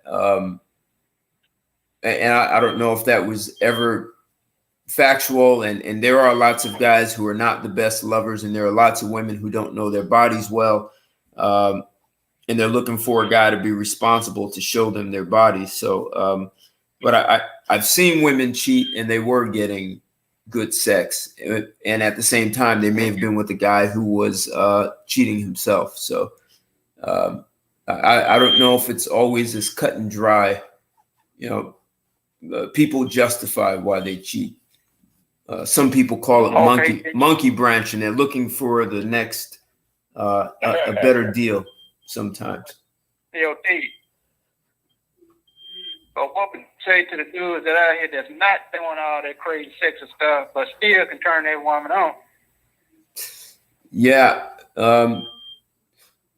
So, you know, part of what Mike is saying is about your intention, right? So if you really do have a good intention, you've got to set some parameters and boundaries in your relationship. And if the person doesn't honor their word with integrity, it's going to show up in more than just infidelity, right? Eventually it comes out. So you'll have to make a decision in who you're dealing with. You're going to have to be honest with yourself about your own integrity. So it starts there. Usually, in a lot of cases, if a person lacks integrity, doesn't matter, male and female, a person who, if you have integrity and you meet someone who lacks it, they probably won't want to deal with you because they're going to feel like you're going to hold the bar too high, and they're not willing to go through that. So if you have high integrity, if you have all these things you're talking about, it'll be easier to engage someone else who has it, because the other women will stay away from you. They just will. And you need to be okay with that and not feel like, oh, they're going to those guys. You should be happy they're going to those guys because you're not dealing with their lack of integrity. So our culture has probably shifted to a greater acceptance of lower integrity, and that's a problem. So Mike, what are your final concluding thoughts? And and I would wonder if Jamaican men are a little more strict. You talked about education in the beginning. So are Jamaican men firmer in their relationships with their wife, with their children, and create tighter boundaries that keep a little more law and order? Or but that's a question, and if you want to deal with it, great. But what are your concluding thoughts, Mike? Wise words you want to leave everyone with? Why wise words? You asked me a question, so I don't know if you wanted me to answer that question or you just want to speak in general to just surmise everything that we kind of like talked about. Well, if you want to answer that question, you can. If not, it's okay. But it is a question. It was kind of behind the theme. You know, what are Jamaican men doing differently? Yeah, I've answered so many different questions, and again, it's just my perspective. I will probably stay away from that one. It's just going to open up another whole dialogue box of stuff. I would say this, that, you know, it probably has a little bit less to what Jamaican men want, but what men want. You know what I mean? Why they act, think, be the way that they are. Same thing as well as women. Why are they acting, being, and you know, accepting less than what they really want, and you know, all these other little different things that come into play that we see as in society as a way of being. What I would, you know, as to summarize everything, and I think you did it very eloquently a while ago, Ted, when you talked about integrity. That's what I have discovered. That's the difference between, you know, Mike today and Mike, you know, 4 or 5 years ago, you know, 3 years ago, is my relationship with that word. And what it means to me is, you know, is your word, is honoring your word. You know, what you want for yourself. You really have to get a clear understanding of what it is that you want for yourself in life, and then you speak the words, you know, that drive you to that commitment. You know, so your word is commitment, right? And then, you know, you manage your thoughts to see if they're in alignment with what it is that you're committed to. You know, that is the life that I live. I try to live, you know, every single day. And so, you know, everything that I want in my life, I can honestly say right now I have it. Everything, you know, and I just want more of what I already have. And so and I believe that is simply because I try to practice and live a life of integrity with myself first and foremost, and then with others who are around me. And I have seen the results of that. You know what I mean? I've seen, you know, how that has benefited myself in almost every single thing that I do, including the relationship that I have with my lady. So that's kind of like where I am. Do I always keep integrity with myself? No. I you know, sometimes I fall, I drop the ball, but then I restore it, you know, and then I start to take actions that, you know, that will lead me to the outcomes that, you know, I want for myself. So for all the people that have been listening in to this call, what I wanted to take away is really, you know, I would stay away from all the statistics and the generalization of how people are, Jamaican women, African American women, Indian women. You know, I would stay away from all of that. I would more concentrate on what you are bringing to the relationship in terms of who you are, what you want to do, how you want to treat a woman, how you want a woman to treat you, and it starts with you first, and then look to see in your daily lives what kind of actions and thoughts that you're having that support the commitment that you have. There was somebody else that was on the call earlier that spoke about his wife working at a specific time, and he goes by a certain time, but at 3 o'clock he comes and he makes sure he spends the day with her and stuff like that. That man is committed to a healthy relationship. He takes those actions to support his commitment for what he wants and he values, you know, and then he sees things without even asking her. He sees things that she demonstrates that is in alignment with what he wants. So I don't believe that there's no silver bullet or magic pill for anything. I would just say that, you know, just be cognizant of what you're bringing to the table. You know, what you're doing, question yourself. You know, are you being your best self? Are you bringing what you need to bring to the situation in order to make it wholesome? And then the magic, watch and see what happens. Cool. All right. Thanks for that, Mike. Amen, Mike. Amen. Yeah. Amen, Mike. Dwayne, thank you. Dwayne, Thank you. final thoughts. Yeah. I agree with Mike, and I was that guy, Mike, that mentioned about my wife. And it's true what he's saying. You just take one day at a time. And the one thing I'm going to say, like Tony Soprano, if you ever watched The Sopranos, what he said was the reason a married man cheats, he wants the other woman to do what he don't want the wife to do.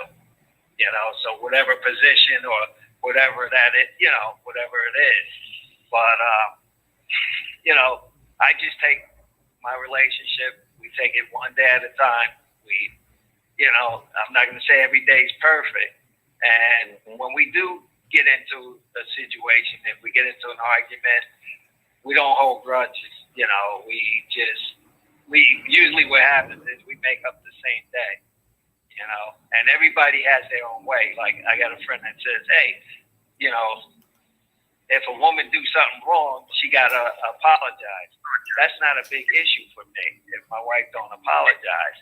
I know if she comes in the house, like one time we got into an argument, and then she went to work, came home, and, we made up. So what are your concluding thoughts for this show, Dwayne, for this? I thought it was a good show. I like what Mike said. I can relate to it because I live it. So I'm okay with that. All right, cool, great, thank you, Richard, Kendrick.